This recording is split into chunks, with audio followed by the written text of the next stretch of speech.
আচ্ছা, আমি ডিসকানেক্ট হয়ে গেছিলাম। আচ্ছা,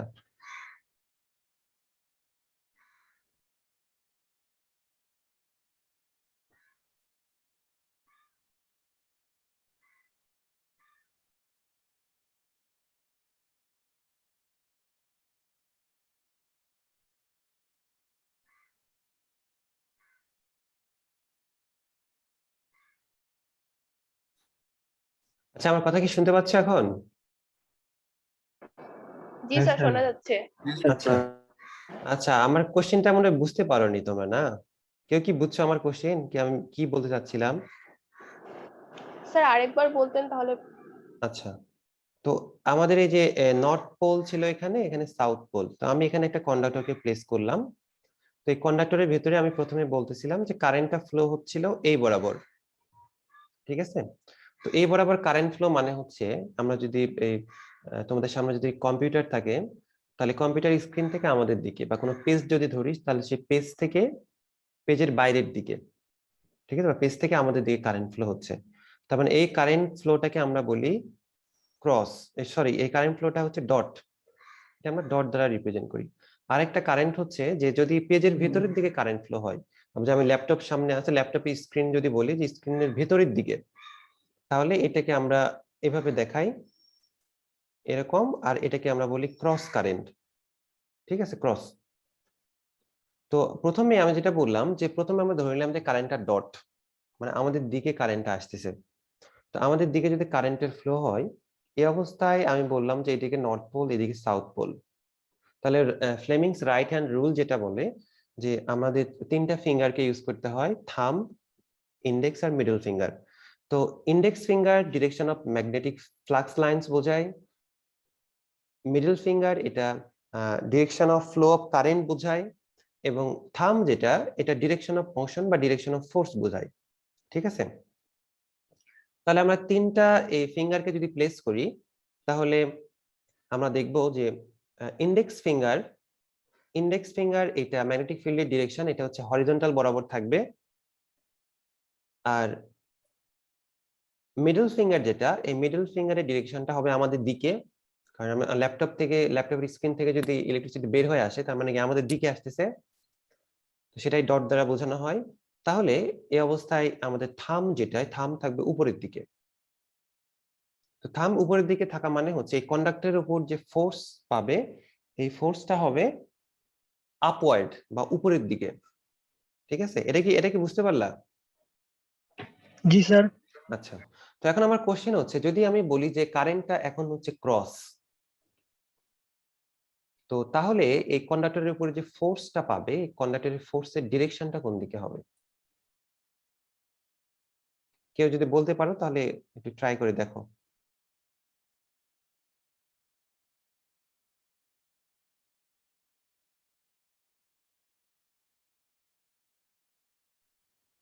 স্যার নর্থের দিকে।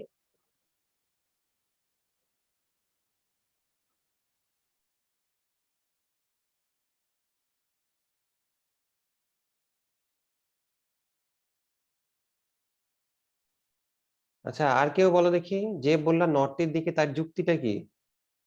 মানে এমনি এমনি নাকি? না স্যার, তাহলে যখন থাম্বটা যদি আমাদের ডিরেকশনটা যেহেতু আমাদের স্ক্রিনের ভেতরে, তো স্যার কারেন্টটা আমাদের উপরের দিকে ফ্লো করতেছে আর ফোর্সটা হলো নর্থের দিকে ফ্লো করতেছে। কারেন্ট উপরের দিকে না, কারেন্ট হচ্ছে তোমার মনে করো যে এই যে হরিজন্টাল লাইন বরাবর ফ্লো হচ্ছে, বাট হরিজন্টাল লাইনটা হচ্ছে তোমার দিকে ডটের ক্ষেত্রে, আর তোমার থেকে দূরে চলে যাবে তখন সেটা হচ্ছে ক্রসের ক্ষেত্রে।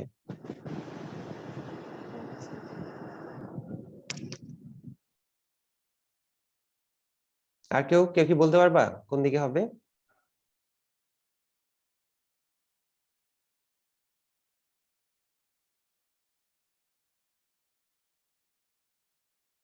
সিয়ার আসো, সিয়ার, রোল 18, বিজয়।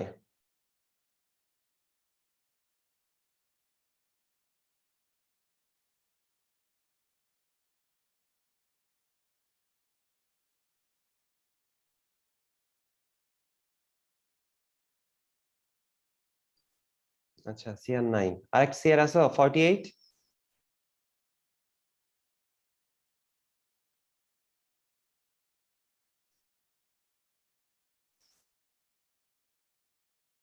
তোমরা কি জয়েন করে কি কি ঘুমাচ্ছ নাকি? 48 কে তো দেখা যাচ্ছে জয়েন করছো, কিন্তু কি ঘুমাও নাকি এখন?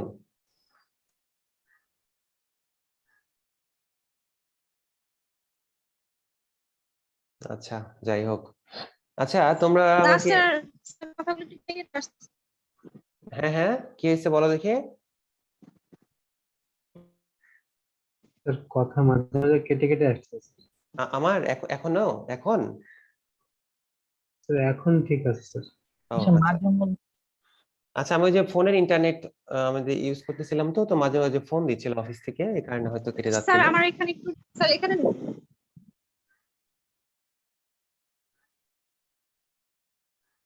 আচ্ছা যাই হোক, আমি যেটা বলার চেষ্টা করতেছি, আচ্ছা তোমাদেরকে যে ডিসি মেশিন যখন পড়াইছে তখন কি এগুলো এই যে right hand rule, left hand rule, কিভাবে কিভাবে ফোর্স, কোন ডিরেকশন অফ ফোর্স কিভাবে বের করতে হয়, এগুলো কি শেখাইছো নাকি স্যার? শেখায়নি নাকি স্কিপ করছে?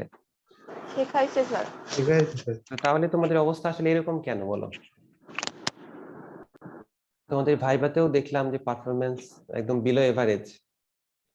স্যাররা তো খুবই তোমাদেরকে নিয়ে কি বলবো আর, খুবই হতাশ। তো আমরা তো মনে করছিলাম যে আমাদের এগুলা হচ্ছে নন ডিপার্টমেন্টাল কোর্স, গুরুত্ব নাই দিতে পারো, কিন্তু তোমাদের ডিপার্টমেন্টাল কোর্সের গুরুত্বও তো তোমরা দিচ্ছ না। পড়াশোনা করতে হবে, ঠিক আছে? ছিল তো তাই ডিপ ভাবে কারণে একটু সমস্যা হয়েছিল। আচ্ছা আচ্ছা, তোমাদের মধ্যে ফার্স্ট কে সিজিপিএ কার সব থেকে বেশি আছে? সে ক্লাস করতেছে? জি স্যার, তোমার রোল কত বলো তো? 36। 36। আচ্ছা 36, তুমি কি এটা বলতে পারবা যে যদি আমরা ধরে নিই যে কন্ডাক্টরের ভিতর দিয়ে ডট কারেন্ট ফ্লো না হয়ে ক্রস কারেন্ট ফ্লো হচ্ছে, তো এই অবস্থায় ফোর্স এর ডিরেকশনটা কোন দিকে হবে? মনে করো দুইটা দুটা ম্যাগনেট আছে, ঠিক আছে, একটা নর্থ পোল আছে, সাউথ পোল আছে। তো এর মাঝখানে একটা কন্ডাক্টরকে রাখা হয়েছে, এটা হচ্ছে হরিজন্টালি, ঠিক আছে? তো হরিজন্টাল বলতে এরকম যে দুইটা ম্যাগনেটিক পোলের মাঝখানে হরিজন্টালি প্লেস করা হয়েছে, বাট এটার মধ্যে অ্যাঙ্গেল হচ্ছে 90 ডিগ্রি। যেমন এই যে এখানে দেখতেছো, এখানে নর্থ পোল সাউথ পোল, তো কন্ডাক্টরকে কিন্তু এইভাবে প্লেস করা হয়নি, এইভাবে না, এইভাবে, এইভাবে। তো এইভাবে মানে বোঝানো হচ্ছে যে এটা হচ্ছে 90 ডিগ্রিতে প্লেস করা আছে, হরিজন্টালি বাট 90 ডিগ্রিতে। তাহলে কোন দিকে ডিরেকশন হবে বলো?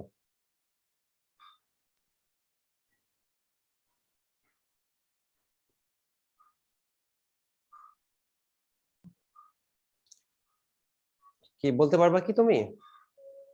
না স্যার। আচ্ছা, এই এই সেম কোশ্চেনটা আমি সিভিল 19 সিরিজ সিভিল, ওদেরকে কিন্তু সেম কোশ্চেনটা করছিলাম, তারা কিন্তু পারছিল। তো তারা যদি পারে, তোমাদের না পারার তো কোনো কারণ নাই, তাই না? ওদেরকে একইভাবে বুঝাইয়ে ওদের কাছ থেকে যখন শুনতে চাইছিলাম, ওরা কিন্তু বলছিল যে স্যার যদি কারেন্ট যদি ডট হয়, তো এই অবস্থায় যদি আপওয়ার্ড ফোর্স হয়, কারেন্ট যদি ক্রস হয়, সেক্ষেত্রে ফোর্সটা হয় ডাউনওয়ার্ড, ঠিক আছে? তোমাদের পড়াশোনার হয়তো অনেক ঘাটতি আছে, ঠিক আছে, একটু মনোযোগ দিয়ে পড়াশোনা করতে হবে। তো যাই হোক, যেটা বলতেছিলাম যে নর্থ পোল বাম দিকে, ডান দিকে আছে সাউথ পোল, নর্থ পোল বাম দিকে, ডান দিকে সাউথ পোল। এখন এর ভেতরে আমি একটা কন্ডাক্টরকে প্লেস করালাম। এই কন্ডাক্টরটা হচ্ছে এই যে আমরা যেটা লাইন টানি, নর্থ পোল সাউথ পোলের ভিতরে লাইন টানি, তো এটার 90 ডিগ্রিতে আমরা একটা কন্ডাক্টর প্লেস করলাম, এরকম করে 90 ডিগ্রিতে।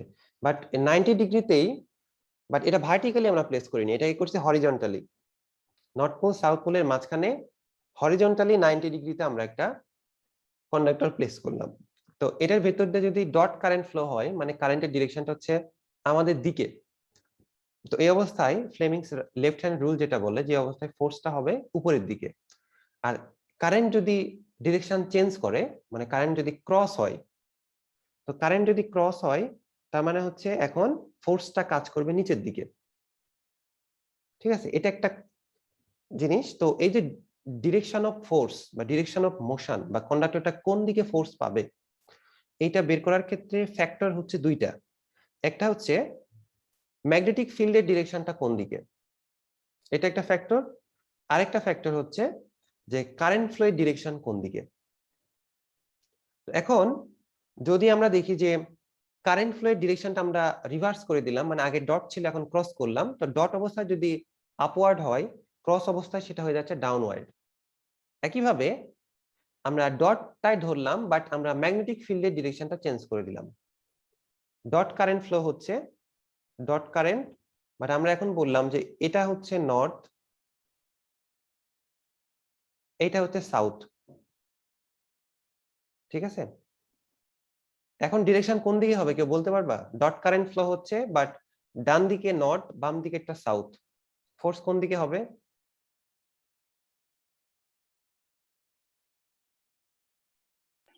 Downward sir. ডাউনওয়ার্ড হবে। Dot convection downward. Dot conventional downward, right. তো এক্ষেত্রে একটা জিনিস তোমরা খেয়াল করবা যে ডিরেকশন অফ ফোর্স, এটা ডিসিসিভ প্যারামিটার হচ্ছে দুইটা। একটা হচ্ছে direction of current through the conductor and direction of magnetic flux lines. So out of two decisive parameters, আমরা একটাকে যদি শুধুমাত্র চেঞ্জ করি তাহলে ডিরেকশন অফ ফোর্স এটা চেঞ্জ হয়ে যাবে। আমরা দেখলাম যে নর্থ পোলের জায়গায় সাউথ পোল, সাউথ পোলের জায়গায় নর্থ পোল যদি প্লেস করা হয়, তাহলে ডট কারেন্টের ক্ষেত্রেই আগে ডিরেকশন ছিল উপরের দিকে, ডাউনওয়ার্ড আপওয়ার্ড ছিল, এখন হয়ে যাচ্ছে ডাউনওয়ার্ড। বাট যদি আমরা দুইটা প্যারামিটারই চেঞ্জ করি, আমরা এখন এখানে নর্থ পোল সাউথ পোল ছিল, আমরা বললাম যে এটা হচ্ছে পোল চেঞ্জ করে আমরা সাউথ এখানে রাখলাম, নর্থ এখানে রাখলাম। আর কারেন্টটা ছিল আগে ডট, এখন কারেন্টটাকে আমরা বললাম যে এখন ক্রস কারেন্ট ফ্লো হচ্ছে। ক্রস কারেন্ট মানে হচ্ছে এই যে এটার ভিতর দিয়ে কারেন্ট চলে যাচ্ছে, পেজের ভিতরে কারেন্টটা ঢুকতেছে। এই অবস্থায় ডিরেকশন অফ ফোর্স কোন দিকে হবে? উপরের দিকে স্যার। উপরের দিকে। তার মানে যখন একদম আমাদের অরিজিনাল যে কম্বিনেশন ছিল যে ডট কারেন্ট, নর্থ হচ্ছে লেফটে, রাইট হচ্ছে সাউথ, এই অবস্থায় উপরের দিকে ফোর্স ছিল। এখন আমরা এই ম্যাগনেটিক ফ্লাক্স লাইন্সের ডিরেকশন বা ম্যাগনেটিক ফিল্ড বা ম্যাগনেটিক পোলের যে অবস্থান সেটা আমরা চেঞ্জ করে দিলাম, একই সাথে কারেন্ট ফ্লো যেটা সেটাকেও চেঞ্জ করে দিলাম। ঠিক আছে, তো এখন কি হচ্ছে যে আগে যেরকম ছিল উপরের দিকে ফোর্স পেত, এখনো কিন্তু উপরের দিকেই কিন্তু ফোর্স পাচ্ছে। ঠিক আছে, তার মানে এখান থেকে আমরা বলতে পারি যে দুইটা প্যারামিটারই যদি চেঞ্জ করি তাহলে ডিরেকশন অফ ফোর্স এটা হচ্ছে আনচেঞ্জ থাকবে, বাট একটা প্যারামিটারকে যদি আমরা চেঞ্জ করি তাহলে ডিরেকশন অফ ফোর্স সেটা চেঞ্জ হবে। তো এই জিনিসটা কাজে লাগাই কিন্তু এই যে ইউনিভার্সাল মোটর যেটা এটা ডেভেলপ করা হয়েছে বা এর ওয়ার্কিং প্রিন্সিপলটা আমরা এক্সপ্লেন করতে পারি। ঠিক আছে, তো নরমালি আমরা যদি ধরি যে DC motor, DC series motor, তাহলে এখানে ডিসি মোটর যদি আমরা এখানে যদি আমরা পজিটিভটা দেই, এখানে যদি আমরা নেগেটিভটা দেই, তো এখানে আমরা ধরে নিলাম এখানে নর্থ পোল তৈরি হলো, এখানে সাউথ পোল তৈরি হলো, এখানে নর্থ পোল, এখানে সাউথ পোল। তো এক্ষেত্রে একটা কনভেনশন আছে, ডিসি মোটরের যখন অপারেটিং প্রিন্সিপাল বা ওয়ার্কিং যখন এক্সপ্লেন করা হয়, এক্ষেত্রে একটা কনসিডারেশন করা হয়, সেটা হচ্ছে যে নর্থ পোলের আন্ডারে যে সমস্ত কন্ডাক্টর থাকে, তা আমরা ধরে নিই যে সে সমস্ত কন্ডাক্টরের যে কারেন্ট ফ্লো, সেই কারেন্ট ফ্লোটা হচ্ছে ক্রস, এবং সাউথ পোলে হচ্ছে ডট, সাউথ পোলে হচ্ছে ডট। তো ক্রস মানে কি? যে ক্রস মানে হচ্ছে যে এখানে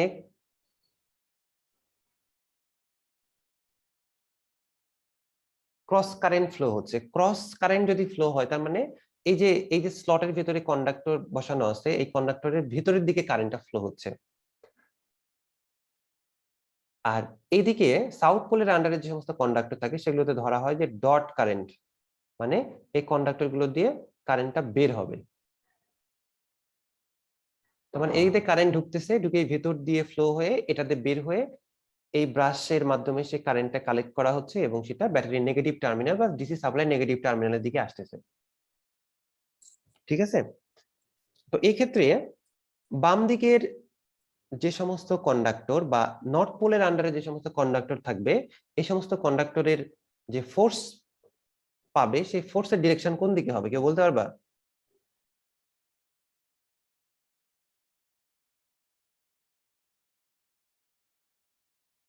কোশ্চেনটা কোশ্চেনটা যদি স্যার আবার একটু স্যার। কোশ্চেনটা কোশ্চেনটা হচ্ছে যে আমরা ধরে নিচ্ছি যে নর্থ পোলের আন্ডারে যে সমস্ত কন্ডাক্টর আছে এই কন্ডাক্টর গুলো হচ্ছে এই কন্ডাক্টরের ভেতর দিয়ে যে কারেন্টটা ফ্লো হয় এটা ডিসি মোটরের ওয়ার্কিং প্রিন্সিপাল এক্সপ্লেনের কনভেনশন এরকম যে এই কন্ডাক্টরের ভেতরে কারেন্ট গুলোকে আমরা ধরে নিই ক্রস কারেন্ট। আর সাউথ পোলের আন্ডারে যে সমস্ত কন্ডাক্টর থাকবে এই সমস্ত কন্ডাক্টরের যে কারেন্ট ফ্লো সেটা হচ্ছে ডট কারেন্ট।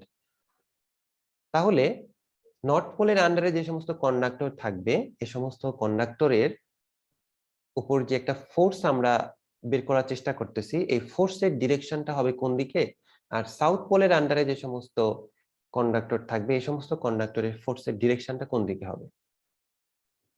নর্থ পোলের ক্ষেত্রে স্যার হচ্ছে নিচের দিকে, সাউথ পোলের ক্ষেত্রে স্যার উপরের দিকে। আর কারো কোনো মন্তব্য আছে? আলাদা হতে পারে কি? কারেন্টের ডাইরেকশনের উপর নির্ভর করবে। হ্যাঁ, আমি কারেন্টের ডিরেকশন তো বললাম। স্যার কারেন্টের ডাইরেকশন যদি চেঞ্জ করে দেই তাহলে চেঞ্জ হয়ে যাবে। না, এই যে আমি যে বললাম একদিকে ক্রস একদিকে ডট, তাহলে ক্রস কন্ডাক্টর গুলোতে কিরকম ফোর্স আর ডট কন্ডাক্টর গুলোতে কিরকম ফোর্স? ক্রস গুলোতে নিচের দিকে, ডট গুলোতে উপরের দিকে। তাহলে এটা আমরা সিম্পলি জাস্ট আমাদের যে ফ্লেমিংস লেফট হ্যান্ড রুল ছিল সেটা অনুযায়ী বলতে পারি যে যে সমস্ত কন্ডাক্টরে ক্রস কারেন্ট ফ্লো হচ্ছে সেগুলো নিচের দিকে ফোর্স পাবে, আর যে সমস্ত কন্ডাক্টরে ডট কারেন্ট ফ্লো হচ্ছে সেগুলো উপরে ফোর্স পাবে। তার মানে এই যে এই নর্থ পোলের আন্ডারে যে সমস্ত কন্ডাক্টর আছে এগুলোর ফোর্স হবে নিচের দিকে বা ডাউনওয়ার্ড, আর এই দিকে গুলা হচ্ছে উপরের দিকে, তাই তো নাকি? জি স্যার। আচ্ছা, তো এই যে একটা ফোর্স নিচের দিকে টানতেছে আর একটা হচ্ছে উপরের দিকে টানতেছে, এরকম দুইটা ফোর্সের ইফেক্টের ফলে এখানে একটা টর্ক তৈরি হবে। টর্ক, এই টর্কের কারণে কিন্তু ডিসি মোটরটা তখন এর রোটরে কিন্তু আমরা রোটেশনটা পাই। তো এটা ছিল জাস্ট ডিসি মোটরের ওয়ার্কিং প্রিন্সিপাল। তো এখন আমরা দেখবো যে যদি আমরা এসি পাওয়ার যদি ফিট করি তো সেক্ষেত্রে এই ডিসি মোটরটাকে আমরা কিভাবে এসিতে রান করে সেটা আমরা দেখবো। তো এক্ষেত্রে একটা জিনিস তোমাদের খেয়াল রাখতে হবে যে এসি যদি বলি যে এসি সাপ্লাই, তার মানে এটা কিন্তু দিক পরিবর্তন করে, তাই না? অল্টারনেটিং। তো একটা হাফ সাইকেল পর্যন্ত যদি আমরা ধরি নেই পজিটিভ, আর একটা হাফ সাইকেল পর্যন্ত এটা হবে নেগেটিভ, আবার পজিটিভ, আবার নেগেটিভ। তো এরকম কিন্তু চলতেই থাকবে। তো এটাকে যদি আমরা পজিটিভ ধরে নেই তাহলে এই হাফ সাইকেলে আমরা ধরলাম যে এটা পজিটিভ, এটা হচ্ছে নেগেটিভ। তো পজিটিভ নেগেটিভ মানে এটা ডিসির মতোই। তো ডিসির মতো যদি হয় তার মানে এই যে এতক্ষণ পর্যন্ত যা বললাম এই ঘটনাটাই ঘটবে, এবং এটা হচ্ছে কাউন্টার ক্লকওয়াইজ আমরা রোটরের রোটেশনটা পাবো, কাউন্টার ক্লকওয়াইজ রোটেশন পাবো। ঠিক আছে, এটা তো সমস্যা নাই নাকি? এই পজিটিভ হাফের জন্য কিন্তু আমাদের যে ডিসি সাপ্লাইয়ের মতো এটা কাজ করবে। বাট এই ক্ষেত্রে যে ঘটনাটা ঘটবে যে ডিসি মোটরের ক্ষেত্রে যেমন কনস্ট্যান্ট কারেন্ট ফ্লো হতো, এটার ক্ষেত্রে কনস্ট্যান্ট কারেন্ট হবে না, এবং এর ফলে কনস্ট্যান্ট কারেন্ট ফ্লো হলে যে ম্যাগনেটটা আছে ইলেকট্রোম্যাগনেট সেটাতে আমরা কনস্ট্যান্ট ফ্লাক্স পেতাম। বাট যেহেতু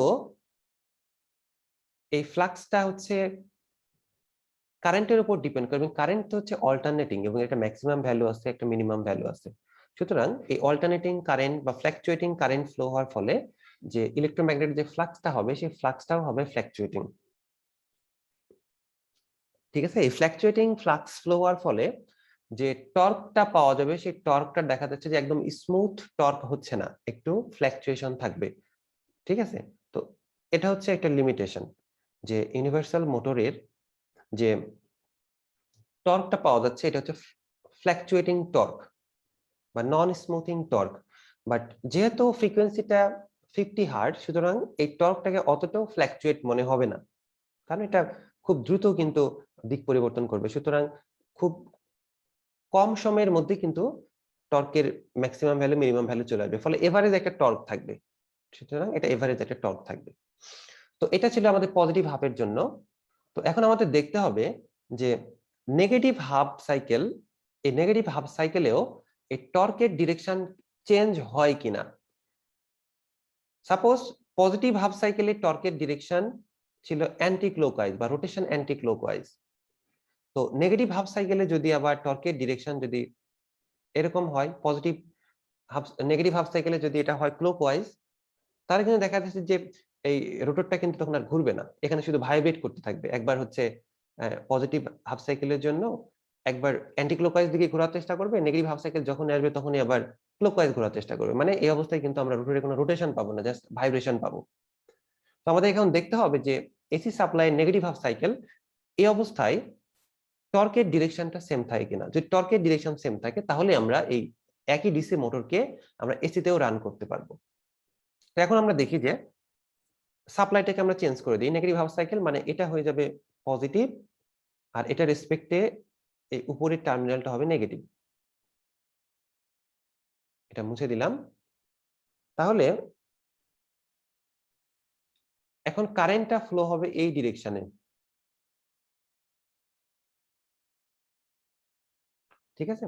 তো এই ডিরেকশনে যদি কারেন্ট ফ্লো হয়, যদি পজিটিভ কারেন্ট যদি ফ্লো হতো, সেক্ষেত্রে যদি আমরা বলি যে এখানে নর্থ পোল এখানে সাউথ পোল তৈরি হচ্ছে, তাহলে কারেন্ট যদি নেগেটিভ কারেন্ট ফ্লো হয়, তো এই অবস্থায় আমরা কি জানি যে একটা সলিনয়েড যদি আমরা নেই, আমরা তোমাদেরকে দেখাইছিলাম যে এরকম একটা সলিনয়েড নিলাম। তো এই সলিনয়েডে কি হলো,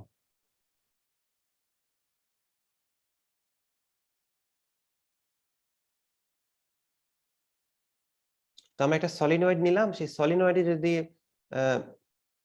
একটা ডিরেকশনে কারেন্ট ফ্লো করাই, তাহলে সেখানে একরকমের ইলেকট্রোম্যাগনেট পাওয়া যায়। সাপোজ এটা একটা সলিনয়েড, যাই হোক যা হয়েছে এটাই। তো এটার যদি আমরা এই বরাবর যদি কারেন্ট ফ্লো করাই, তাহলে আমরা দেখি যে একরকমের পাই, যেমন এখানে নর্থ পোল পাবো, এখানে সাউথ পোল পাবো।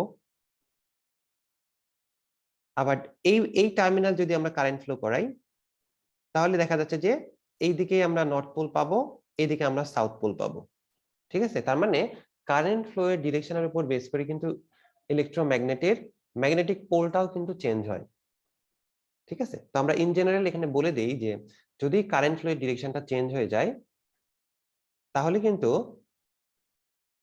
এই যে ম্যাগনেটিক পোল এখানে সাউথ পোল যেটা আছে, সাউথ পোলটা হয়ে যাবে নর্থ পোল।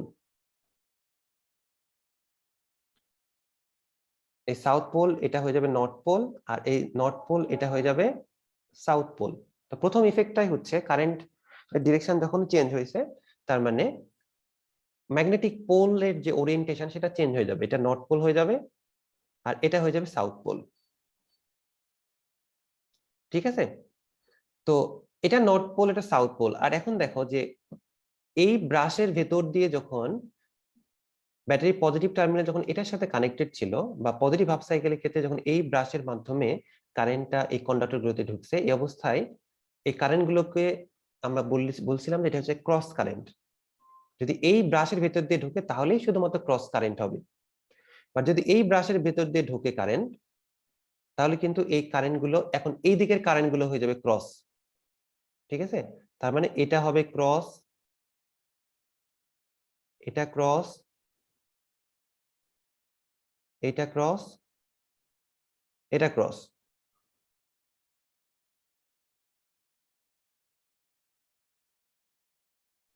ঠিক আছে? আর এই দিকের গুলা কি হবে তাহলে? এই দিকের গুলা হয়ে যাবে ডট, এই দিকের গুলা হয়ে যাবে ডট। তার মানে এক্ষেত্রে নর্থ পোলের আন্ডারে দেখো যে এই মোটরগুলো এমনভাবে ডিজাইন করা হয় যে নর্থ পোল, যে পাশে নর্থ পোল তৈরি হবে সেই পাশের কন্ডাক্টর গুলো অবশ্যই ক্রস কারেন্ট ফ্লো হবে সেগুলোর ভেতর দিয়ে, আর যে পাশে সাউথ পোল তৈরি হবে সেই পাশের কন্ডাক্টর গুলোর ভেতর দিয়ে অবশ্যই ডট কারেন্ট ফ্লো হবে। তো তোমাদের মধ্যে কে একজন বলো যে এই অবস্থায় এই যে ডান দিকে নর্থ পোলের আন্ডারে কন্ডাক্টর এবং বাম দিকের সাউথ পোলের আন্ডারে যে কন্ডাক্টর আছে, এইগুলোতে কি ধরনের ফোর্স তৈরি হবে, সেগুলো ডিরেকশন অফ ফোর্স কোন দিকে হবে, কে বলতে পারবা? নর্থ পোলের ক্ষেত্রে স্যার উপরের দিকে, সাউথ পোলের ক্ষেত্রে স্যার নিচের দিকে।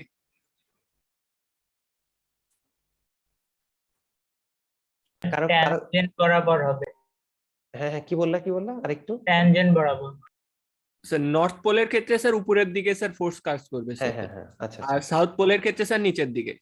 সাউথ পোলের ক্ষেত্রে নিচের দিকে, তাই না? এটা নিয়ে কারো কনফিউশন আছে, বুঝতে সমস্যা আছে কারোর কি, মানে বুঝছো এই ব্যাপারটা? জি স্যার।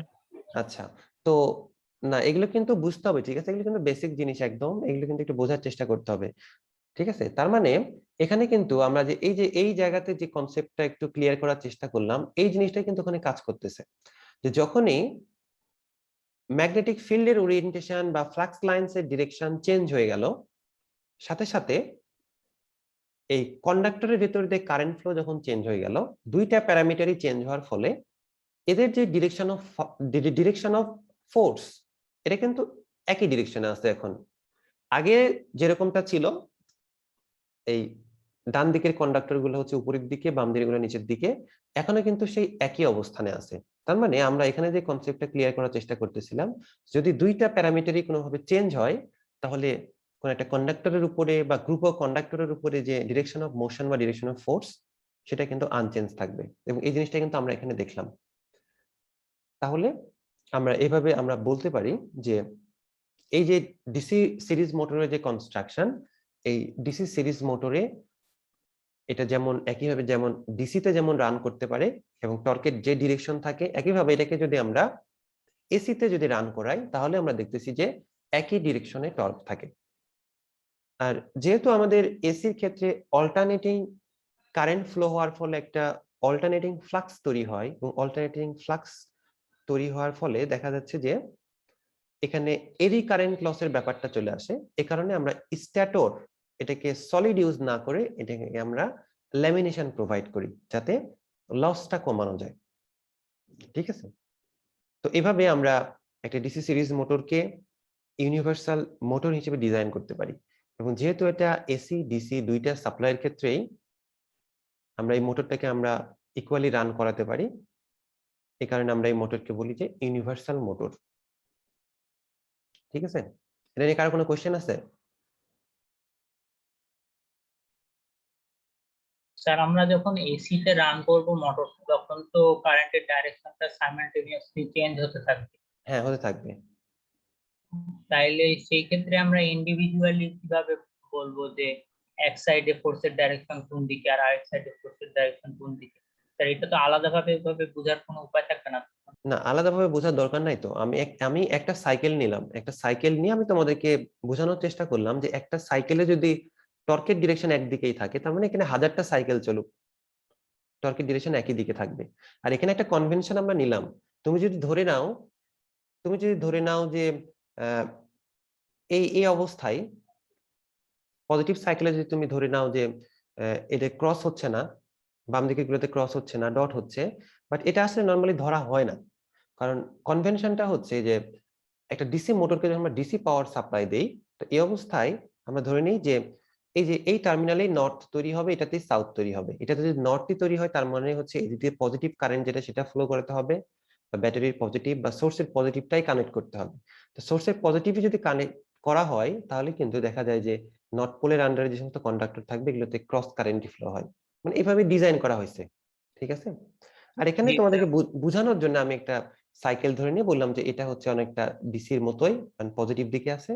এই অবস্থায় টর্কের ডিরেকশন কোন দিকে, এবং এইটা হচ্ছে নেগেটিভ। তো নেগেটিভ কারেন্ট মানে হচ্ছে তখন নিচেরটা পজিটিভ, উপরেরটা নেগেটিভ। এই অবস্থায় টর্কটা কিরকম? তো যেহেতু আমরা দেখলাম যে পজিটিভ সাইকেল নেগেটিভ সাইকেলে টর্কের ডিরেকশন একই দিকে, মানে এর পরবর্তীতে আরো যতই সাইকেল আসুক না কেন, এটা রিপিট হতে থাকবে এবং টর্কের ডিরেকশন সেম থাকবে, এবং এভাবেই এই ইউনিভার্সাল মোটরটা কাজ করে। আর কোনো কোশ্চেন আছে? আচ্ছা, আর কার কোনো কোশ্চেন না থাকলে আমরা নেক্সট টপিকে যাই।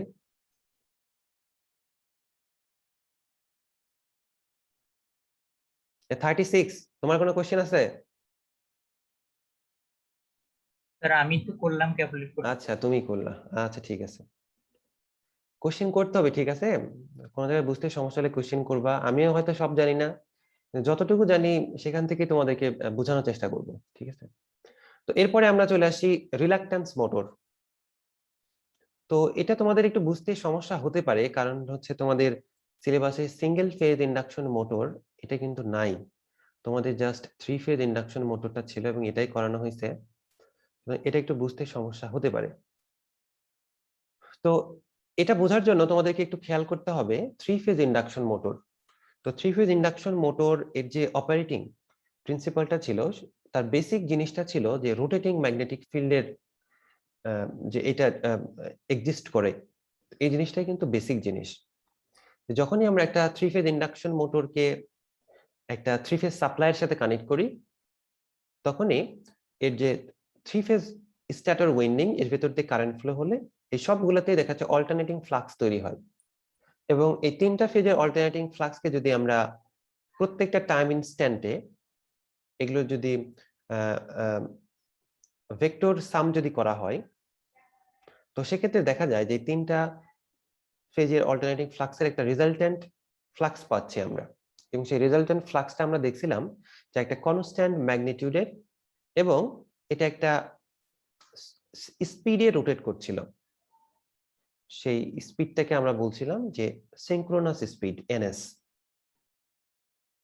ঠিক আছে, তো এই যে রোটেটিং ম্যাগনেটিক ফিল্ড বা আরএমএফ, এই আরএমএফ ক্রিয়েশনের ক্ষেত্রে আমাদের কন্ডিশন ছিল যে 3 ফেজ সাপ্লাই প্রোভাইড করতে হবে। এই ক্ষেত্রে এই ম্যাগনেটিক ফিল্ডটা তৈরি হয়, রোটেটিং ম্যাগনেটিক ফিল্ড বা রিভলভিং ম্যাগনেটিক ফিল্ড। আরেকটা ওয়ে ছিল, আচ্ছা একটু দেখো তো রেকর্ড হচ্ছে কি? জি স্যার হচ্ছে। আচ্ছা, তো এটা একটা ওয়ে ছিল। আরেকটা ছিল যে আমরা 2 ফেজ সাপ্লাই, মানে এটা 2 ফেজ সাপ্লাই যদি আমরা প্রোভাইড করতে পারি, সেক্ষেত্রে কিন্তু রোটেটিং ম্যাগনেটিক ফিল্ডটা তৈরি হচ্ছিল। কিন্তু সেক্ষেত্রে দেখা যাচ্ছে যে ম্যাগনেটিক ফিল্ডের যে ম্যাগনিটিউড সেটা 3 ফেজের মতো না। 3 ফেজের হয়তো ছিল 1.5 2 ফেজে কি ছিল এটা আমার সঠিক খেয়াল নাই। তো রোটেটিং ম্যাগনেটিক ফিল্ড তৈরি করতে মিনিমাম 2টা ফেজ লাগবে, মানে মিনিমাম 2 ফেজ সাপ্লাই হতে হবে, 2 ফেজ। তো আমরা এই যে তোমাদের মাথার উপরে যে সমস্ত ফ্যান ঘুরতেছে, এটাও কিন্তু একটা ইন্ডাকশন মোটর। তো এই ইন্ডাকশন মোটরটাকে আমরা বলি সিঙ্গেল ফেজ ইন্ডাকশন মোটর। তো এই সিঙ্গেল ফেজ ইন্ডাকশন মানে হচ্ছে এটা রান করে তো সিঙ্গেল ফেজে, মানে একটা ফেজ আছে। আর আমরা এখন বলতেছি যে মিনিমাম 2টা ফেজ দরকার। তাহলে আরেকটা ফেজ তো নাই বা সাপ্লাই তো আমরা দিচ্ছি না, তাহলে এই ফেজটা আসতেছে কোত্থেকে? তো এই যে আরেকটা ফেজ যে তৈরি করতে হয়, এটার জন্য আলাদা কোনো সাপ্লাইয়ের প্রয়োজন হয় না। ঠিক আছে, তো একটা সিঙ্গেল ফেজ মেশিন বা সিঙ্গেল ফেজ ইন্ডাকশন মোটর, এটাকে যখন আমরা এর ইন্টারনালি 2 ফেজ যখন আমরা তৈরি করতে চাই, এই অবস্থায় আমরা আরেকটা উইন্ডিং সেখানে প্লেস করি। একটা উইন্ডিং কে আমরা বলি মেইন উইন্ডিং, যেটাতে আসলে অরিজিনালি সাপ্লাইটা যাওয়ার কথা। আর আরেকটা উইন্ডিং যেটা ইউজ করা হয় এটাকে বলা হয় অক্সিলারি উইন্ডিং। একটা মেইন উইন্ডিং, একটা হচ্ছে অক্সিলারি উইন্ডিং। তো 2 ফেজের মাধ্যমে যদি আমরা রোটেটিং ম্যাগনেটিক ফিল্ড তৈরি করতে চাই, তো এক্ষেত্রে খুব কেয়ারফুলি স্ট্যাটর উইন্ডিং এ যে 2টা ফেজ আমরা প্লেস করি, সেই ফেজগুলোর প্লেসমেন্ট এমন ভাবে রাখা হয় যেন একটার সাথে আরেকটা 90 ডিগ্রিতে থাকে। 3 ফেজ সিস্টেমের ক্ষেত্রে আমরা কি করি, একটা ফেজ থেকে আরেকটা ফেজ হচ্ছে 120 ডিগ্রি, 120 ডিগ্রি অ্যাপার্ট, তাই না? বাট 2 ফেজের ক্ষেত্রে বা 2 ফেজের মাধ্যমে যদি আমরা রোটেটিং ম্যাগনেটিক ফিল্ড তৈরি করতে চাই, তাহলে একটা উইন্ডিং আর একটা উইন্ডিং এর প্লেসমেন্ট এটা হবে, এদের মধ্যে অ্যাঙ্গুলার ডিসপ্লেসমেন্ট এটা হবে 90 ডিগ্রি। ঠিক আছে, 90 ডিগ্রিতে রাখতে হয়। তো এই যে একটা ফেজ আমরা বললাম, এটা মেইন উইন্ডিং কে আমরা একটা ফেজ হিসেবে ধরলাম, আর একটা হচ্ছে অক্সিলারি উইন্ডিং। তো অক্সিলারি উইন্ডিং কে এমন ভাবে প্লেস করা হয় যেন এটা 90 ডিগ্রিতে থাকে। ঠিক আছে, তো আরেকটা কথা বলে নেই যে সিঙ্গেল ফেজে যদি আমরা সাপ্লাই দেই, একটা সিঙ্গেল ফেজ এটাতে যদি আমরা একটা অল্টারনেটিং কারেন্ট সাপ্লাই দেই, তাহলে এটার ক্ষেত্রেও একটা থিওরেম আছে, সেটাকে বলা হয় যে double field revolving theorem. Double field revolving theorem এক্ষেত্রে বলা হয় যে সিঙ্গেল ফেজ সাপ্লাই যদি একটা সিঙ্গেল উইন্ডিং এ আমরা দেই, এই অবস্থাতে একটা ম্যাগনেটিক ফ্লাক্স এখানে তৈরি হয়, বাট সেই ম্যাগনেটিক ফ্লাক্সটা হচ্ছে রোটেটিং না। বাট বিভিন্ন রিসার্চাররা তারা দেখাইছেন যে এই ক্ষেত্রে একটা রোটেটিং ফ্লাক্স পাওয়া যায়, বাট এই রোটেটিং ফ্লাক্সের ডিরেকশনটা হচ্ছে মানে অপোজিটলি রোটেটেড। মানে সিঙ্গেল ফেজে সাপ্লাই দিলে সেখানে একটা ম্যাগনেটিক ফ্লাক্স আমরা পাচ্ছি, একটা রেজাল্টেন্ট ম্যাগনেটিক ফ্লাক্স পাবো, সেটা স্ট্রেংথ থাকবে, মানে একটা ফাই থাকবে, ফাই এম থাকবে একটা, ঠিক আছে। এই ফাই এম এইটা হচ্ছে আবার দুইটা ফ্লাক্সের মানে অপোজিটলি রোটেটিং ফ্লাক্সের হচ্ছে সামেশন, মানে একটা ফ্লাক্স যদি ঘোরে ক্লকওয়াইজ আর একটা ফ্লাক্স রোটেট করে কাউন্টার ক্লকওয়াইজ। এটা হচ্ছে ডাবল ফিল্ড রিভলভিং থিওরেম, এটার এক্সপ্লেনেশন। একটা সিঙ্গেল ফেজে যদি আমরা একটা সিঙ্গেল কয়েলে যদি আমরা অল্টারনেটিং কারেন্ট যদি ফ্লো করাই, তাহলে এখানে একটা ফ্লাক্স তৈরি হবে, কিন্তু এটা হচ্ছে স্টেশনারি ফ্লাক্স, এটা রোটেটিং পাবো না আমরা। কিন্তু ডাবল ফিল্ড রিভলভিং থিওরি বলতেছে যে এক্ষেত্রে আমরা রোটেটিং ফ্লাক্স পাই বা কনসিডার করে এরকম যে এরকম এক্ষেত্রে আমরা রোটেটিং ফ্লাক্সটা পাই, বাট এক্ষেত্রে রোটেটিং ফ্লাক্সের ক্যারেক্টারিস্টিক্স এরকম যে একটা ফ্লো হয় ক্লকওয়াইজ আর একটা হচ্ছে কাউন্টার ক্লকওয়াইজ। তো একটা উইন্ডিং এর ভেতর দিয়ে কারেন্ট ফ্লো হওয়ার ফলে দুই রকমের ফ্লাক্স পাচ্ছি আমরা, একটা হচ্ছে ক্লকওয়াইজ আর একটা হচ্ছে কাউন্টার ক্লকওয়াইজ, বা দুইটা ফ্লাক্স ইকুয়াল 5/2, ঠিক আছে, 5/2।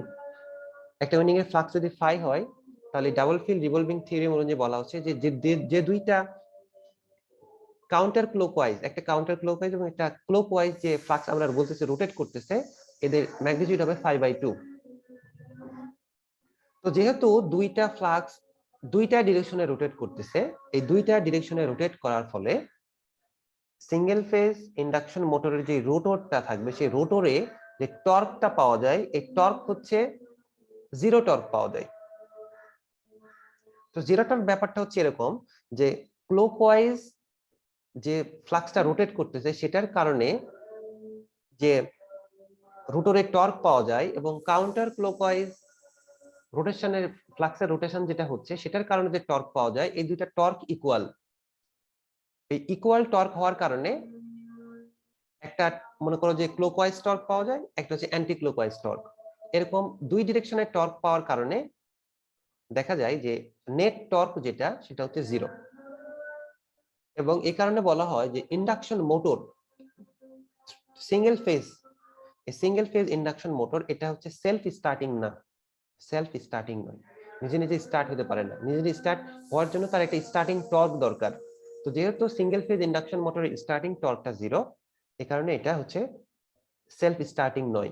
তো এটাকে সেলফ স্টার্টিং করার জন্য আমরা একটা অক্সিলারি উইন্ডিং ব্যবহার করি। সেই উইন্ডিং এর প্লেসমেন্টটা এরকম থাকে যে মেইন উইন্ডিং এর সাথে এটা 90 ডিগ্রিতে থাকে।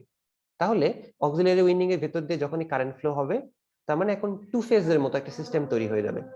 এবং টু ফেজ যখনই তৈরি হবে, তার মানে এটা এখন নিজে থেকেই এই টু ফেজ সিস্টেমের কারণে নিজে থেকে একটা রোটেটিং ম্যাগনেটিক ফ্লাক্স তৈরি করবে। তাহলে রোটেটিং ম্যাগনেটিক ফ্লাক্স তৈরি যদি করে, সেক্ষেত্রে এর যে রোটর আছে সেই রোটরে আমরা একটা রেজাল্টেন্ট টর্ক পাবো, স্টার্টিং টর্ক পাবো।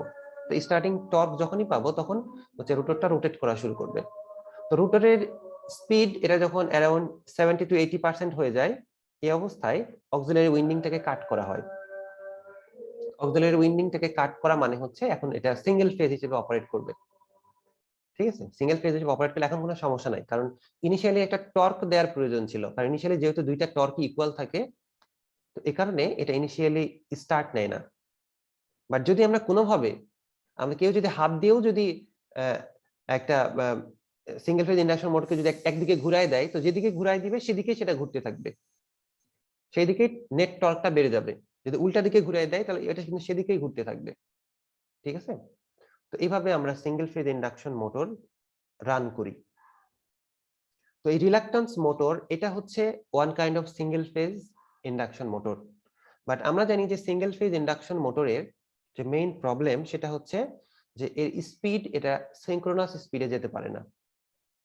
এর স্পিডটা আমরা যেমন থ্রি ফেজ ইন্ডাকশন মোটর দেখছিলাম, যে থ্রি ফেজ ইন্ডাকশন মোটরের ক্ষেত্রেও রোটরের যে অ্যাকচুয়াল স্পিড, এই অ্যাকচুয়াল স্পিডটা সবসময় সিনক্রোনাস স্পিডের থেকে কম থাকে। কারণ যদি সিনক্রোনাস স্পিডকে যদি ক্যাচ করে ফেলে, সেক্ষেত্রে যে যে ইন্ডাকশন টর্ক যেটা, সেই ইন্ডাকশন টর্কটা কিন্তু থাকে না। ইন্ডাকশন টর্ক না থাকলে তখন আবার রোটরটা স্লো ডাউন হয়ে যায়, ঠিক আছে। বাট এই রিলাক্টেন্স মোটর এটা হচ্ছে modified single phase induction motor, এবং এইটাতে সিনক্রোনাস মোটরের মতো সিনক্রোনিজম এখানে পাওয়া যায়। মানে ম্যাগনেটিক ফিল্ড এবং এই রোটর স্পিড এই দুইটা সিঙ্ক্রোনিজমে চলে আসে, ঠিক আছে। আর এটা হচ্ছে সিঙ্ক্রোনাস মোটরের থেকে এটার পার্থক্যটা হচ্ছে এরকম যে সিঙ্ক্রোনাস মোটরে সিঙ্ক্রোনিজমের জন্য কিন্তু আমাদের ডিসি এক্সাইটেশন প্রয়োজন হতো। ডিসি এক্সাইটেশন মানে ডিসি ফিল্ডের একটা কারেন্ট, আমাদের ডিসি কারেন্ট সাপ্লাই দিতে হতো রোটরে। বাট এই রিল্যাক্টেন্স মোটরে কিন্তু এরকম কোনো ডিসি এক্সাইটেশনের প্রয়োজন হয় না। আর আরেকটা হচ্ছে যে সেলফ স্টার্টিং, যেটা বললাম যে ইন্ডাকশন মোটর এটা নরমালি সেলফ স্টার্টিং না, এটাকে সেলফ স্টার্টিং এর জন্য অক্সিলারি উইন্ডিং কানেক্ট করা হয়। বাট এই রিল্যাক্টেন্স মোটর এটা কিন্তু সেলফ স্টার্টিং। এই কারণে রিল্যাক্টেন্স মোটরকে বলা হয় যে single phase synchronous induction motor. Reluctance motor এটা হচ্ছে অনেকটা কাজ করে এরকম যে সিঙ্গেল ফেজ সিঙ্ক্রোনাস ইন্ডাকশন মোটরের মতো।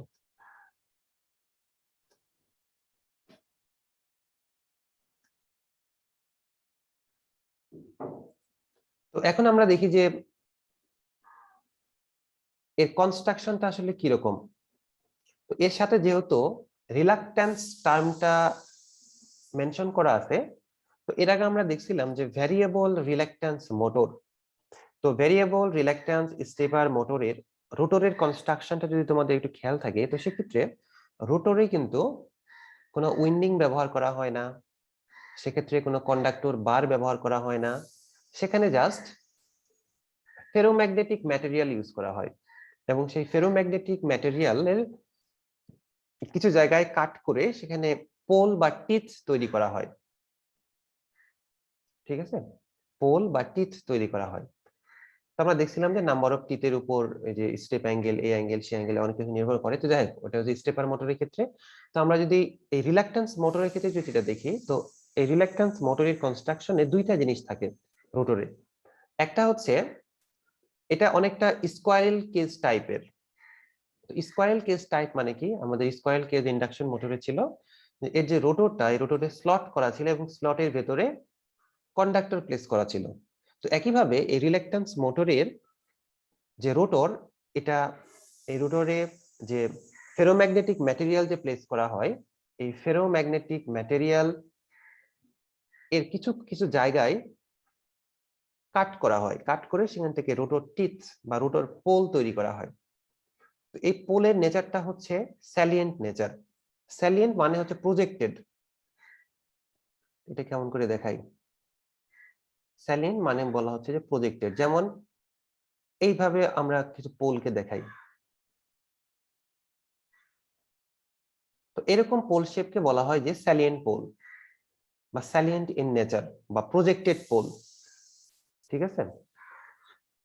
তো এই রিলাক্ট্যান্স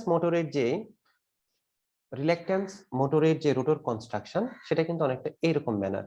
যেমন এই অংশগুলা কেটে, এই অংশগুলা কেটে এইভাবে পোল তৈরি করা হয়েছে বা টিথ, এটা একটা টিথ, এটা একটা টিথ, ঠিক আছে। আর এই যে মাঝখানে এই সমস্ত জায়গায় কন্ডাক্টর বার কিন্তু থাকে, ঠিক আছে। স্কোয়ারেল কেজে যেমন কন্ডাক্টর বার থাকে, এটারও কন্ডাক্টর বার থাকে এবং এই কন্ডাক্টর বার গুলোকে কিন্তু এই যে স্কোয়ারেল কেজের ক্ষেত্রে আমরা দেখছিলাম যে একটা রিং এর মাধ্যমে কিন্তু কন্ডাক্টর বারের যে এন্ড গুলোকে শর্ট করা হয়। একইভাবে রিলাক্ট্যান্স মোটরের ক্ষেত্রেও এর যে এন্ড গুলোকে একটা রিং এর মাধ্যমে শর্ট করে দেওয়া হয়। তার মানে রিলাক্ট্যান্স মোটরের যে রোটর কনস্ট্রাকশন, এর রোটরে দুই ধরনের রোটর কনস্ট্রাকশন আছে। একটা হচ্ছে একইভাবে যেমন স্কোয়ারেল কেজ টাইপের কিছু অংশ আছে, তার সাথে আবার এই যে রোটর টিথ বা রোটর পোল তৈরি করা হয়েছে। মানে যখনই আমরা ফেরোম্যাগনেটিক ম্যাটেরিয়ালের মাধ্যমে রোটর পোল তৈরি করব, এটাকে তখন আমরা বলি যে রিলাক্ট্যান্স। এই রোটরের কনস্ট্রাকশনটা হচ্ছে রিলাক্ট্যান্স টাইপের, মানে আমরা রিলাক্ট্যান্স তৈরি করলাম, ঠিক আছে। কারণ আমরা গত ক্লাসে দেখছিলাম যে যেখানে এই রোটর টিথ বা রোটর পোল গুলো থাকবে, আর এখানে মনে করো যে স্ট্যাটর আছে, তাহলে এখানে যে এয়ার গ্যাপ আর এইখানের এয়ার গ্যাপের কিন্তু অনেক পার্থক্য। এইরকম পজিশনে কিন্তু বসানো আছে কন্ডাক্টর বার গুলো খুব কম পরিমাণে, আর এখানে আছে হচ্ছে ফেরোম্যাগনেটিক ম্যাটেরিয়ালের একটা প্রজেক্টেড পোল। তো এখানে কিন্তু এয়ার গ্যাপ কম, এখানে এয়ার গ্যাপ বেশি। এয়ার গ্যাপ যেখানে কম, এটা হচ্ছে লো রিলাক্ট্যান্স পাথ, এটা হচ্ছে হাই রিল্যাক্টেন্স পাথ, ঠিক আছে? এটা low reluctance, high reluctance. Magnetic resistivity এখানে বেশি, এখানে কম। তো এই জিনিসটা একটু খেয়াল রাখো।